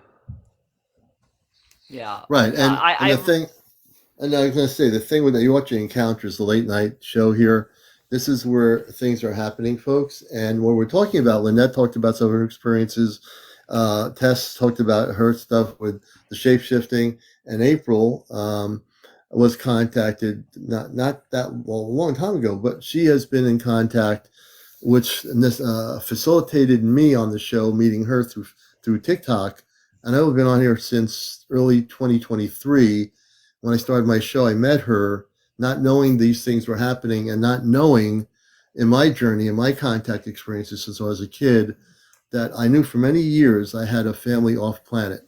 I never knew how or when or where or what or how it was going to happen with contact. So I'm very well versed in a lot of these things because I've been a contactee for years. And if you know what a contactee is, it's someone who has contact with star people or people from other planetary worlds, just to give new people an education on that. And that's what that is. So we're all, some people are new to this, they don't know what this is. And I noticed that in the comments. That's great. That means you're curious, you're wanting to learn what many of us have been going through experiences through our lives, depending what decade you were born. But what April is going through that I've learned from her, and I'm a student and a teacher, I learn and I listen as much, that I have a biological father and mother and brothers and sisters that live off planet that are on the ship.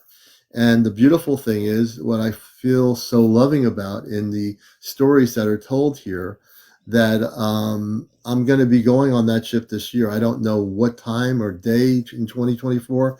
I just go about my life. I do my things. I'm going to do my watermelon garden. I'm going to pick my strawberries. I'm going to enjoy every day. I'm not like obsessed with it, but I do know that whenever it happens, they'll contact us and they'll let us know that, hey, we're taking you on the ship, and hey, Grace, good to see you in there too.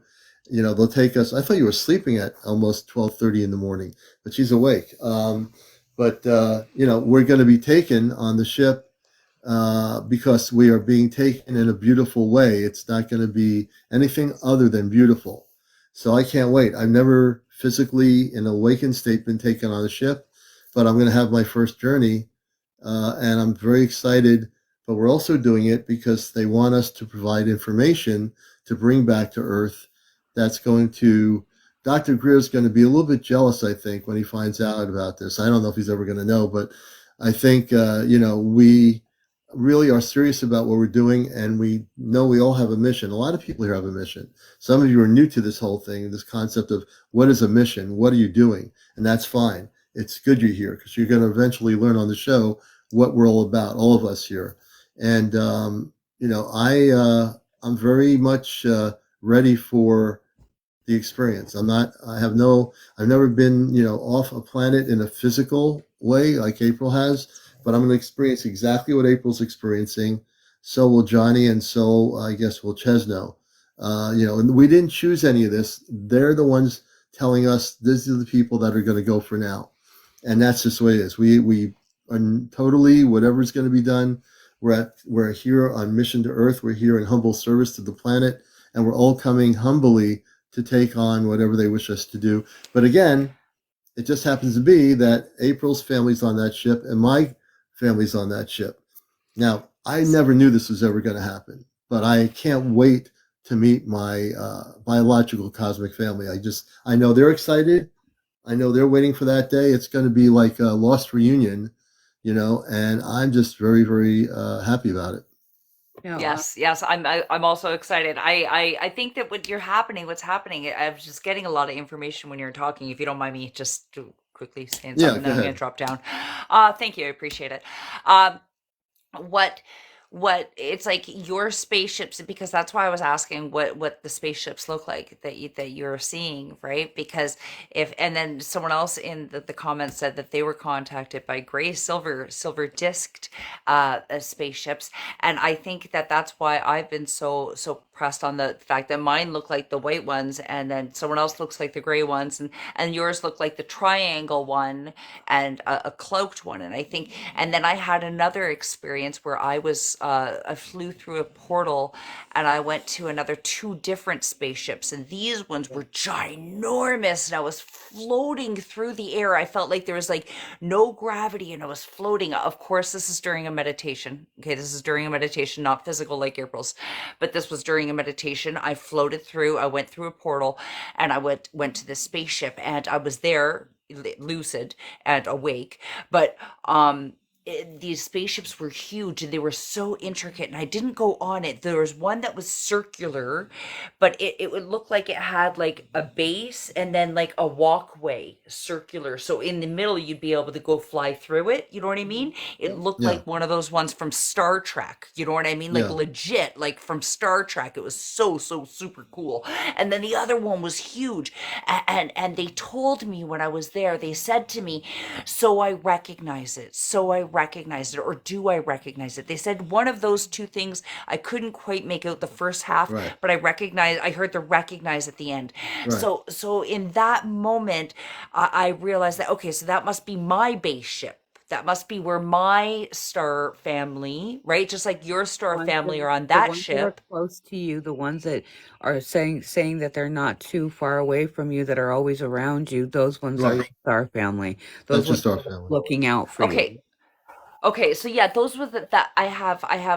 Okay, so there was the one that had a very small circular disc that stays 600 yards away from me at all times. Then another time I was taken into the clouds where I saw pink plasma light floating through the clouds, Yeah. and I was recognized three white spaceships. They were white, but they were bigger. They were bigger than the small disc one that I saw that's always 600 yards away. Then I was taken through to a portal, and I flew through the portal system, Portals and then are I my felt, show. yeah, and I felt the pop when I came out of the portal system, like you feel the Mhm. push pop, Yeah. and then I was floating through and I saw the big spaceships. So what ones, those ones would be what? The big spaceships are motherships. Those are the Right. motherships. So Yeah. that's where those white ones would go to. Those big Yeah. And white ones that were in the clouds. Because I those know Tess. smaller I ships know. are the Yeah. protection. They And I protect just I'll, and I'm gonna let you guys continue. Tess, I know has to go, so I want to say thank you, Tess, for sharing your story earlier tonight, and it's a pleasure to have you on here on Encounters. I Yeah. wanted to thank you and the girls, April. It's really nice, Lynette. Thank you so much. Light and love to You're all three of welcome. you. Thanks Thank for you what so you much, do Tess, here. for sharing your story. I Thank Yeah, love really. I watched the replays. That's how I had heard April talk about Commander and his Viking Oh, there you beard. go. Yes, yes, the crystals in his let, let, beard. let me take off my mask right now and I'll show you my crystals in my beard. No, I'm So just kidding good you. looking. Oh my gosh, I wish you guys could see what he looks like. He's very good looking. When I go on the ship and see myself in stasis, I'm going to be jealous of myself. Yeah, right. We all look better in the fifth dimension. Thanks again. I'll be back soon sometime. Anytime, Tess. Thank you I so even much for being here. stupidly, when I was on the ship, I cracked a joke about because me and Grace had talked about this before, but I had cracked that a joke about getting a space lift to them, and my mother like looked at me like three ways sideways. She tilted her head and everything. She's like, "What? What the space lift?" And I just I have a even quick told her, question. sure. and we also want to welcome Millennium. Millennium, welcome to Encounters. Yeah, hello. Welcome. I'm So, original. Thank you for bringing me up. I was listening to you. My English isn't quite good, but I originally speak German, so be a little bit patient until my brain cells be active Okay. and active good enough to speak English again. Okay. So my question, I have totally different experiences, but I not really want to talk about the experiences because I have this important question. Is that did you ever came across the point wait a moment. It's okay. Take your time.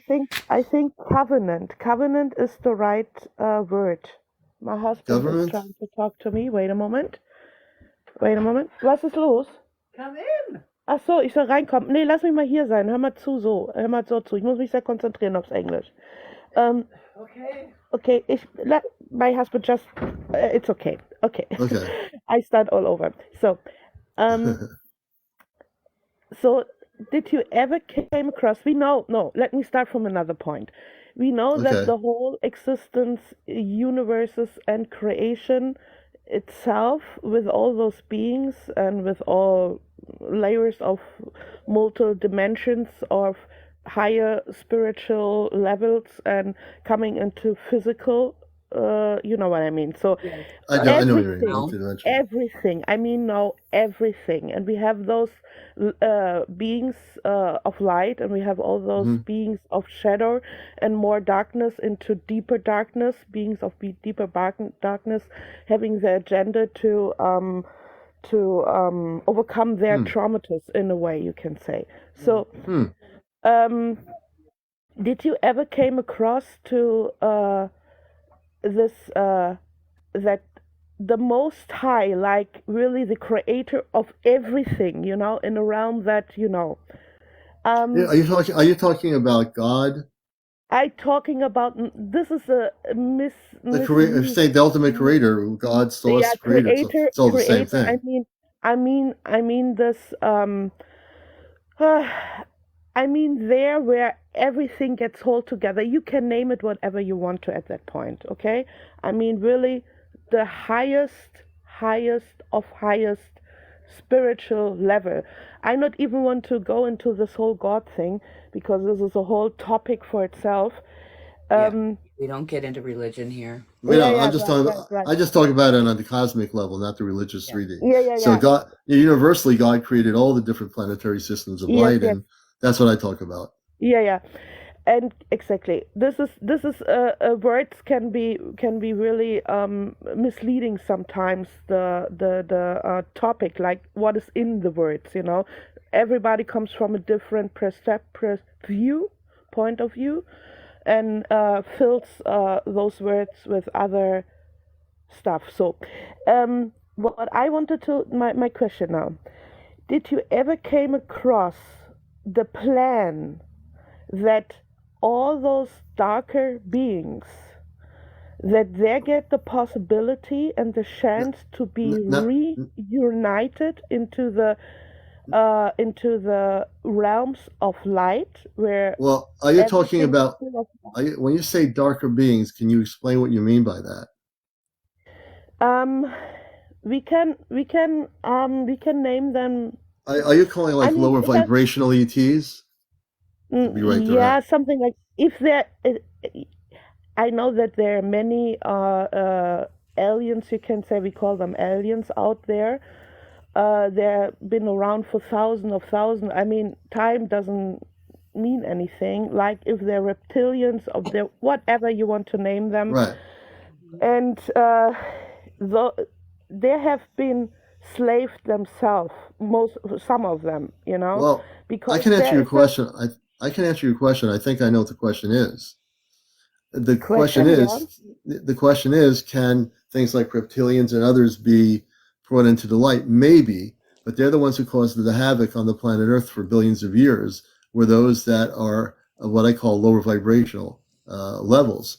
When I speak from an Ashtar Command perspective, because that's where I come from off planet, I'm speaking from a Christ consciousness level from a very high frequency or vibrational pattern. So when you're asking me, could these beings be in that frequency?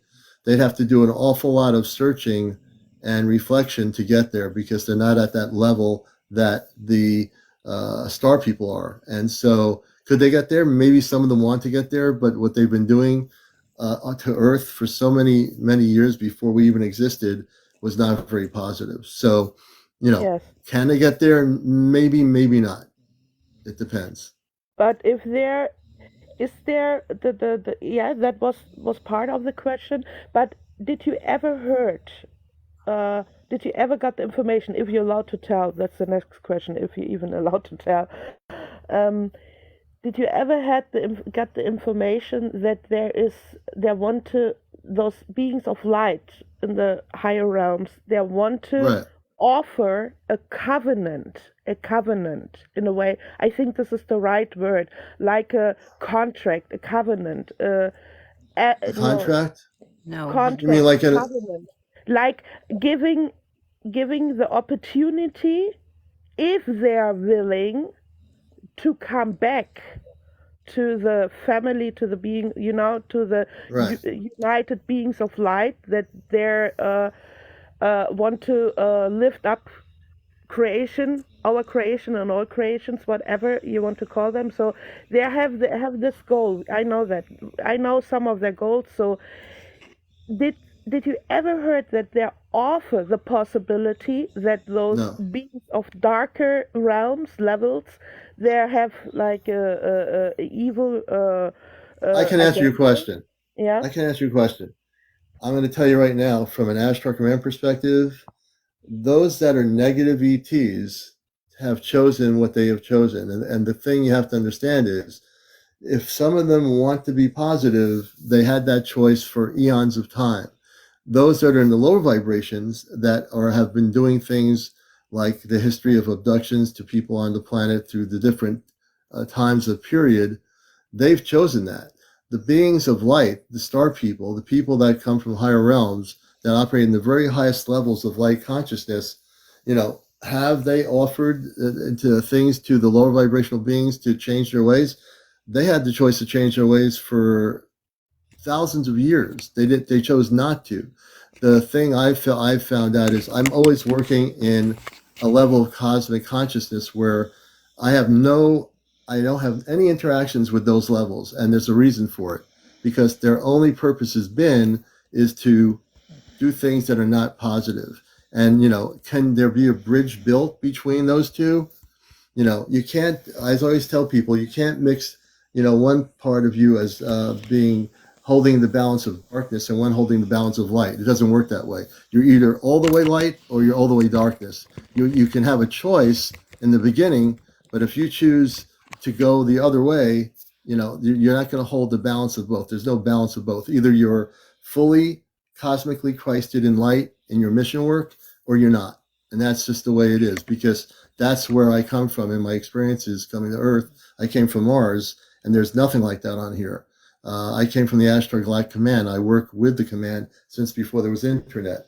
And so for me, my mission is to bust the matrix. And busting the matrix means getting rid of all the darkness that has been oppressing people on this planet for a long, long time.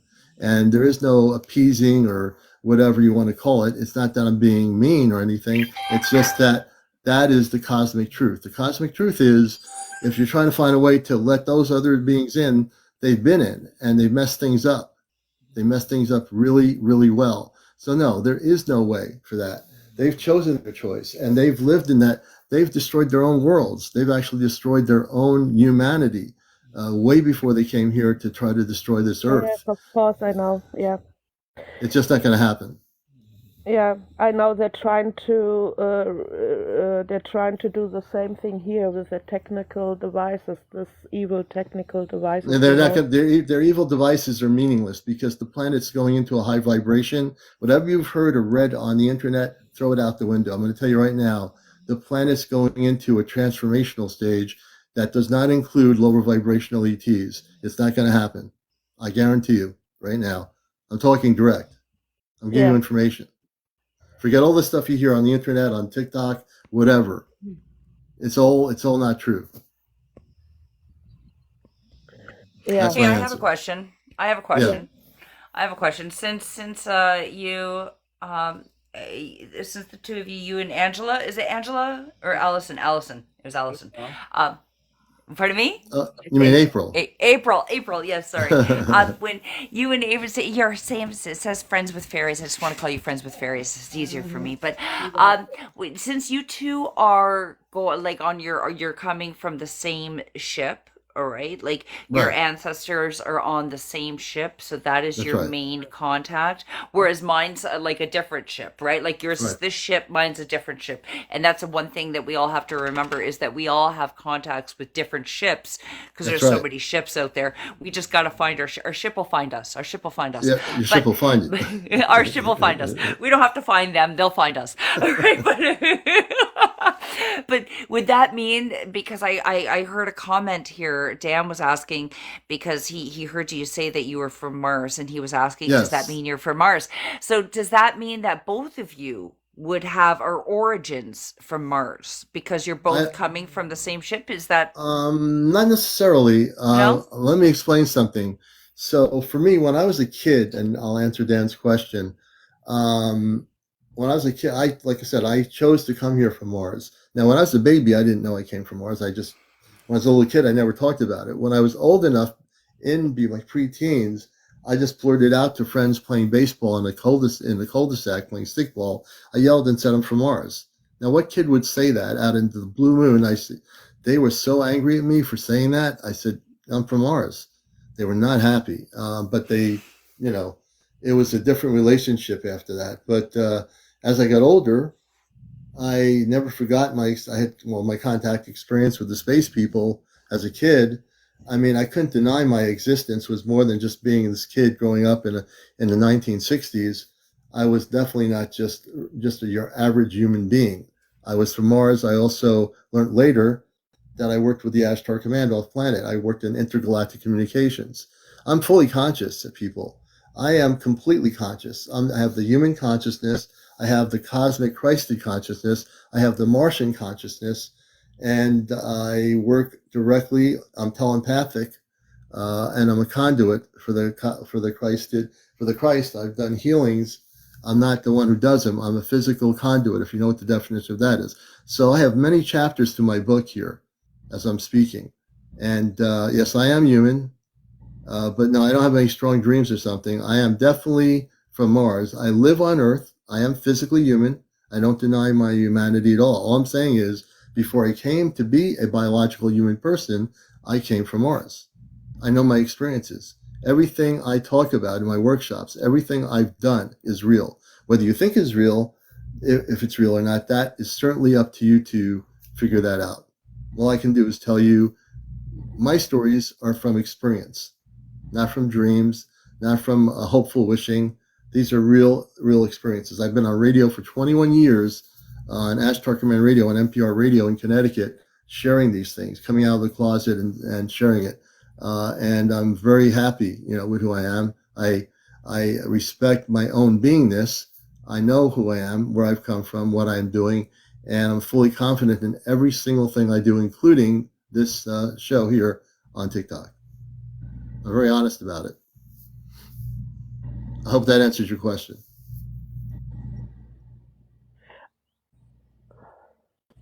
If he's still there. You do.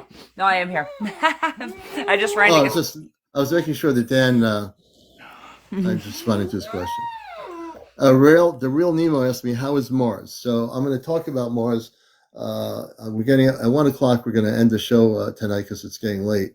We'll have to continue this tomorrow night at some point at 11 o'clock when we do our regular show. But on Mars, Mars has a atmosphere that is similar to Earth. You'll see the sky on Mars. If you see the land rover showing the sky, you can see that it has kind of a bluish sky to it. The reason why, because there's now oxygen. Mars had a problem a long time ago where they were testing some technical things that messed up. And there are about 10 to 15 million inhabitants living on Mars right now. 10 to 15. I just want to also close up with some thoughts. I know that it is very complex. I know that you keep it simple in a way, and I try to keep it simple myself in a way. The thing is that we come from a different direction. We mean the same. I'm absolutely convicted that we mean the same. I just want to. One of our main missions is, you can say it, I keep it simple, is really to reunite all darkness. Yeah, you can't do it. It's not going to happen. You can't reunite darkness to light. No, it's not going to work. With one border. The border is, if those beings, whatever they are willing to be reunited, means if they're not, and they get tested in a way, they get tested in many ways. So if they're not willing, they're gonna be burnt off, like burnt off in a way that they cease to exist in every level. This is the simplest way, the most simple way I can explain it. So no, I understand what you're saying. Yeah, it's just not going to happen, because what I said before, they chose to go down that road many eons ago, just as much as many other civilizations chose to elevate themselves into the highest consciousness. When a space being says they are Christed beings of light, and they will, if they operate in that frequency, they're the most loving people in the universe. If a being goes down what you call the dark road, they chose that path. There's not going to be a balance or a merging of that. It's never going to happen, because I know it's not going to happen. Like I said, be a little bit patient with the words. If I could speak German, I could explain it better. Of course. Yeah, you're absolutely right with that. They choose their own path, but if they're willing to choose the right path, if they're going down, they're gonna be what is the right word? They're gonna cease to exist. Like at one point, they're gonna cease to exist. They're not, or they're cease to exist is even not the right word, because everything. I understand. What they're going to do is, put it this way, everything will be existing on and on and on in any other levels. It doesn't matter if you have a body or not, an avatar or not. It doesn't matter. They never cease to exist in a way. But if you can use this term "cease to exist," it will come the closest. It comes near to that. What I mean, if they're not willing to support that, what the Light family is doing, if they're not willing to support this, they're gonna lose their power. They're gonna lose everything. They're gonna lose everything. This is what I just wanted to say. So they have the opportunity, but if they miss this opportunity, because I know that they're gonna have the opportunity until there is no opportunity left, until they really decided, like you said, for themselves, not to submit in a way, the love, or the light, or what, if they don't want to submit to this, they decide for themselves to go down the dark road, like you said, and they're gonna be, yeah. Well, they are, yes. I understand. I completely can translate what you're saying. Yeah, they've already Okay, thank decided you. that. And also, I will say, oh, you're most welcome. Let me say something. The Ashtar Command and the people that are coming from the star systems beyond Earth, the galactic forces of light, we have already cleared 2/3 or most of the negative ETs off the planet right now. So just let people know. And again, I don't read any websites for this information. I'm sharing this direct. Those beings that have caused havoc on Earth, the ones that are still here, if there are any of them still here, they're going to be kicked off the planet. They are going to be taken off the planet and not allowed to be on the planet. So, they might not like the idea that they are being kicked off the planet, but they caused enough havoc during all the centuries that they're basically going to cease to exist living here. They're going to go back to their particular frequencies and their planetary systems where they came from. So I can tell you those type of beings are not going to be allowed, nor should they be, and nor will they be allowed to proceed to cause havoc anymore on Earth or any other planetary system, because the whole universe is going into a much higher vibrational Yes, frequency. yes. This is in a way what I meant. I just for the dark identities, as millennium, seeing the glass half full, commander seeing this half empty. Okay, yeah, yeah. You said it. You said it the best way. It's not gonna happen. Yeah, it's not gonna happen. Nope. The only view I have is totally to have so much mercy and love to give, until the very point of no return, to offer this opportunity, even so it doesn't matter how long they have been But decided see, the I know, wrong I path. know, I know, I know Yes, that I know you want to have mercy for them, but they don't have any mercy for you. That's the difference.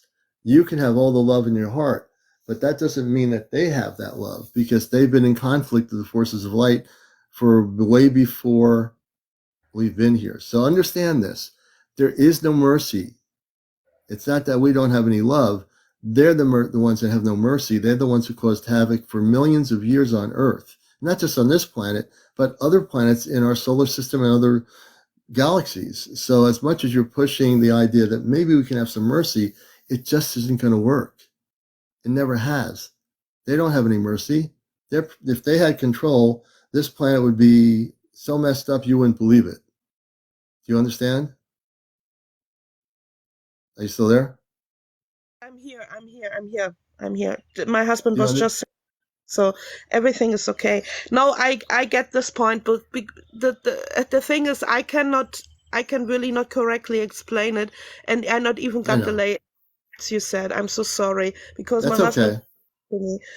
Um, I met identities in all kinds of forms, but in a different way. Not like you did this, like you experienced it, and I met them in a spiritual way, you can say. And there is a lot I could tell, but it's wonderful if you have physical contact to all those identities. That's really great. That's really great. And I know who I am. I cannot speak openly about that, who I am and what we are doing. And the thing is that even so, I didn't hear the last words you said because my husband was speaking to me. Everything will fall in the right place. Everything will fall in the right place because this whole thing is sealed already. It's absolutely sealed already that everything will fall in the right place. It doesn't matter. It doesn't matter if it's darkness. But no, it does matter. It matters. It Yeah. matters a lot. You're saying everything falls in the right place. You don't fall in the trap of going into saying, "Oh, it's all going to be beautiful with the dark people." It's not. If that's what you're saying, it's not true. You either are going to be operating in Christ consciousness, or you're not going to be operating in Christ consciousness. If you're not operating in Christ consciousness and you're saying, "Oh, it's going to be all right, let everybody come in," That is not a very dangerous situation to be in. It's not a good thing to do. I'm talking from a galactic understanding working within the Ashtar Galactic Command. That's something you need to learn. You might think, oh, this is really great. No, you bring all kinds of energies in. That is dangerous. That's not good. It's dangerous. It's not good. There's nothing good about that. Understand what I'm saying, even though maybe it's my translation in English is not really clear. I'm sorry for that. No, I understand. I understand what you're But saying. so if you understand what I'm saying, understand that what I'm saying is basically do not let yourself just be taken by all these different energies. That's not good. You need to focus on Christ consciousness. And I say, well, why? I don't want to focus on Christ consciousness. Well, you should, not in a religious way, but in a cosmic way. If you focus on Christ consciousness and you say, I will not interact with anybody other than Christ, the beings of light, you have to make that decision. That's for you to make. I can't make that decision. You have to make that decision. You have to make a decision. Yeah. Do you separate? Do you separate the fallen angels from other identities? I don't even talk about fallen angels. I don't Oh, you're not separate talking anything. about. You don't Everything is separate very. them. I don't. I Okay. just know. Just I either cosmically Christed consciousness beings or you're not. It's very simple. Either you're Christed or you're not Christed. There's no mixing anything for me. There's no way I can mix anything. I never have. My mission has been very pure, very clear all these years to bust the matrix. That includes this whole belief system that you can balance the dark with the light. There's no balance. Either you're light or you're not light. That's it. Okay. You get what I'm saying? Either you're light or you're not light. I'm really trying to get it. I I know really you're try trying to to. get it because I never had the opportunity to talk Right. to you or to anybody who had those those kind of experiences. Well, I'm glad you And came up. it, yeah, that's the reason, because it's really the very first time. It took me all my boldness to talk about this question I had, and to get your point of view, your experience, Right. everything That's what right. you received as knowledge, as conviction Right. of everything what happened to you, and Right. other yeah. Well, I This is appreciate your this is coming up. Yeah, for sure. yeah, because I have a strong force. I have a strong force inside of me.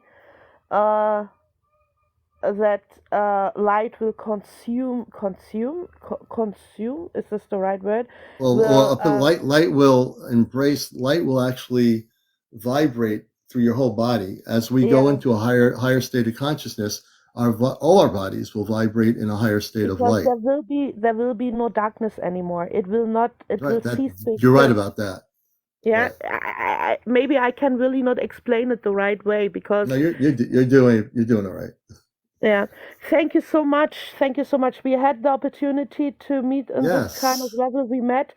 I know they're not. It is not possible to pull out everything, even about myself, who Right. I am, what But you talking But we openly about that, and but it's very bold. It's very bold to talk about that. So I appreciate you.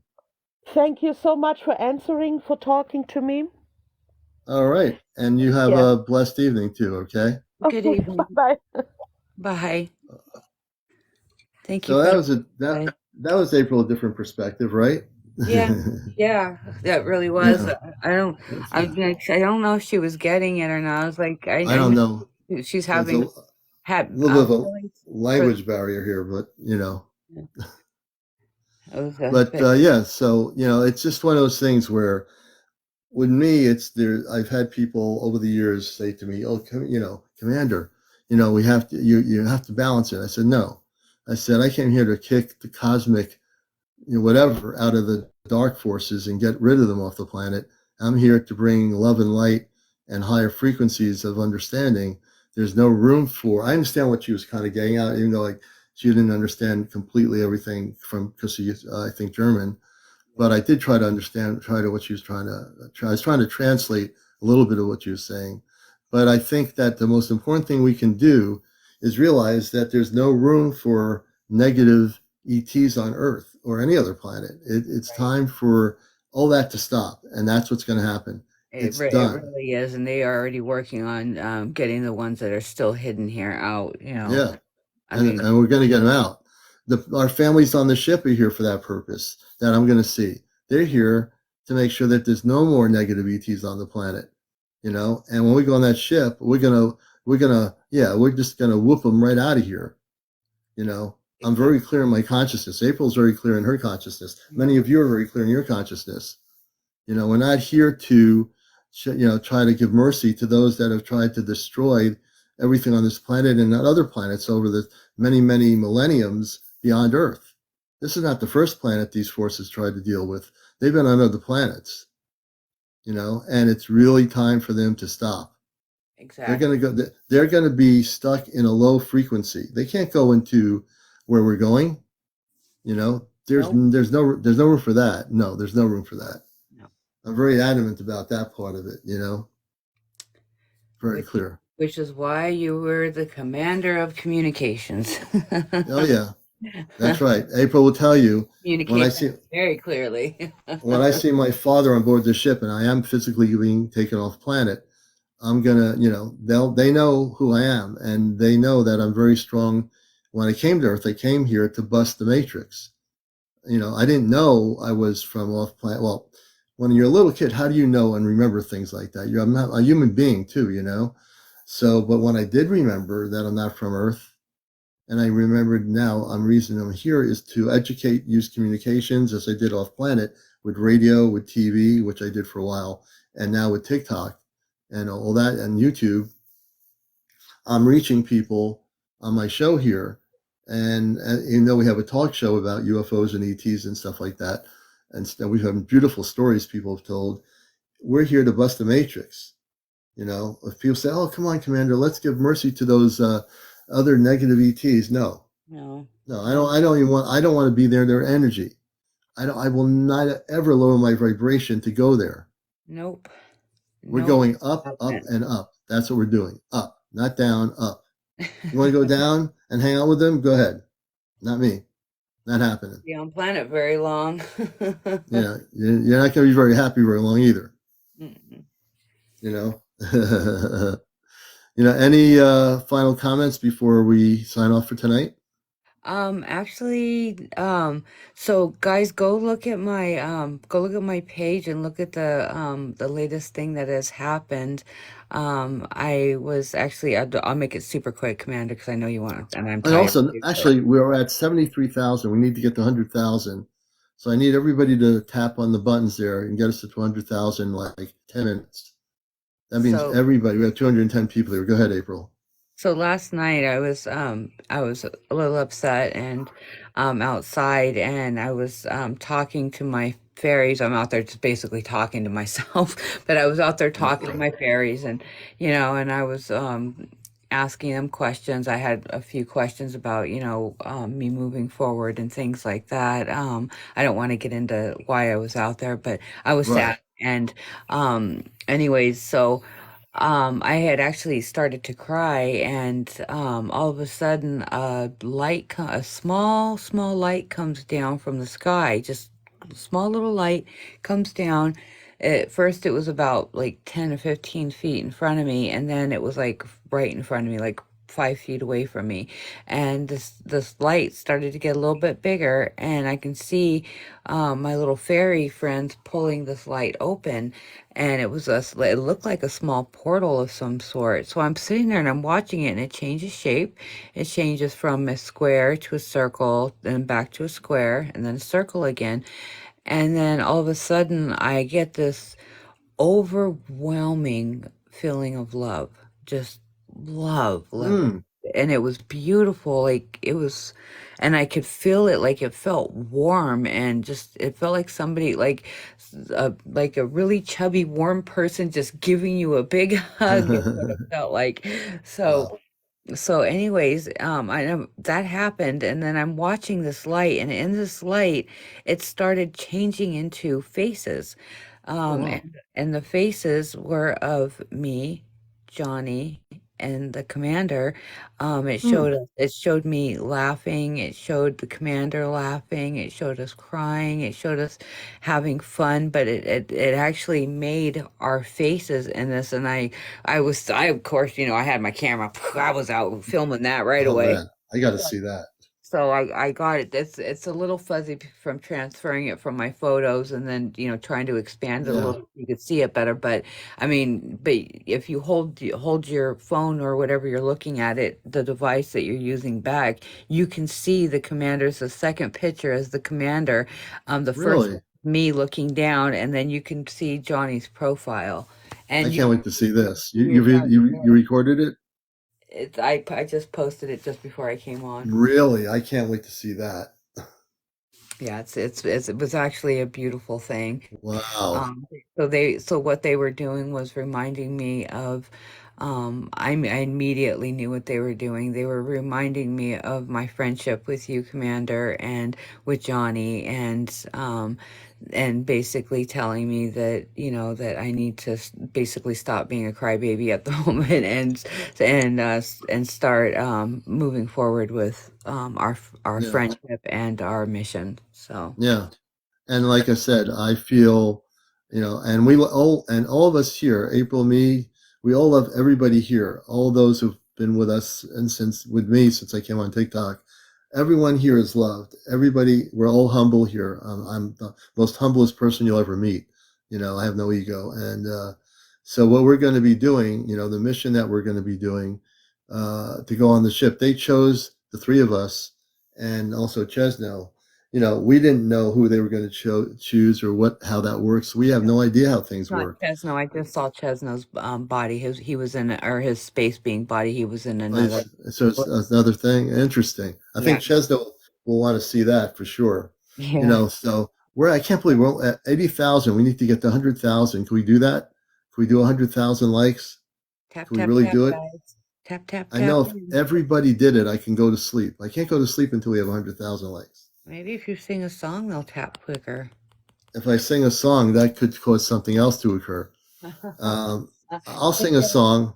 Don't get him started. No, if I sing a song, I hope you don't have the other phone on because then we're going to have to I be on here for another 10. I really did. Good. You have it hidden. Good. So I'll sing a song for the end of the night, but we need to get to 100,000 and then I'll sing that song. We're at 81.4. Thank you for the caps, Sharon. I appreciate it. I'm getting a lot of caps here. This is great. Awesome. 80% of the cap goal. That's another cap. Sharon's sending me a lot of caps. Hey, Sharon, you're good. Okay. And we're still at 82,000. We need to get up to 100,000. We're so close. So close. Thank you guys for gifting the commander, and thank you for Thank my you. gifts. All my gifts are going to get me get me down to the CE5 event on April 13th. So she'll be in Connecticut. I told April. I told my friend Greg and Elaine, who are not on TikTok, about the 13th, and so they are aware of it. We'll be doing a little video for that coming up towards the end of the month of March. I'll be creating a video for that event so people know we're going to be live and on an apple orchard. So we're very excited about that. We'll have, I'm not sure, I think Grace is going to be there. I think a number of the people, Chesno and a number of people will be at that event. So that's going to be a visual contact event. We're not going to be going on a ship. Although I'd be very surprised if something weird happens like that. But I don't think that's really when that's going to happen. But I have no idea, Commander. All I know is that they said they were going to do something for you. Your father did. Yeah. So. And the thing is, April and I are going to be, and Chesno are going to be in the same location together in a field with our coordinators, my friend Greg and Elaine. He's had many contact experiences himself with the space people. So we're all going to be in the same field. So I have no idea. We're going to be broadcasting it on TikTok live, and I have no idea, folks, what is going to happen that night. But I can tell you, whatever it is, I have no idea. It's just going to be, we know we're doing a C5, but we don't know what's going to happen. No, we don't. So we have no idea. But just imagine April's going to be there. I'm going to be there. She's been on the ship a couple of times. The energy is going to be ramped up because we're going to be physically together in one spot. Yeah, in one spot.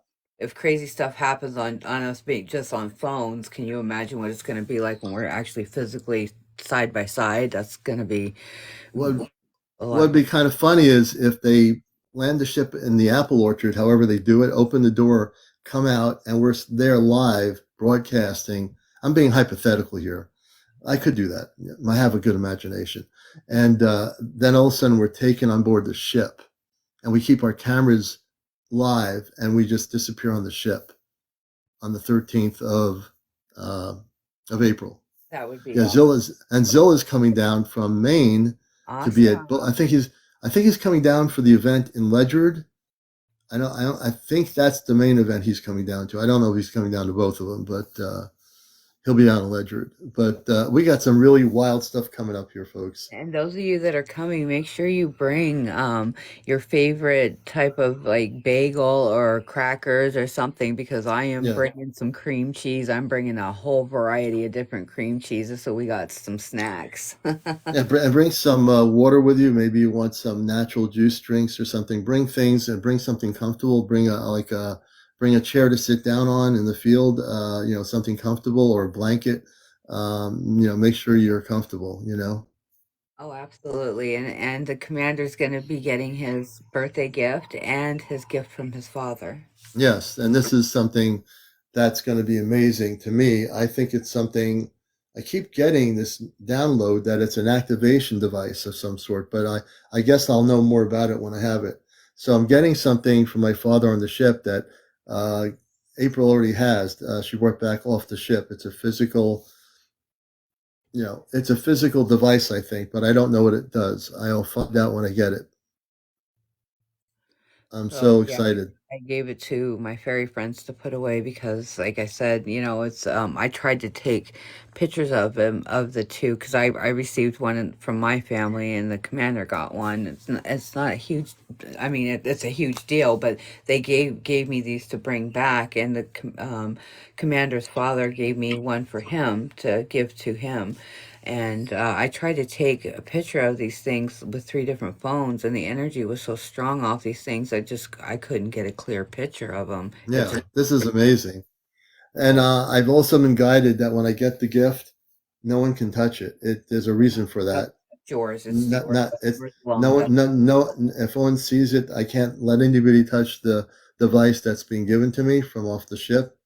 I'm not supposed to do that, and there's a reason. I'll know more when I get it. Yeah, it's an activation device of some sort, and I'll know more when I get the device.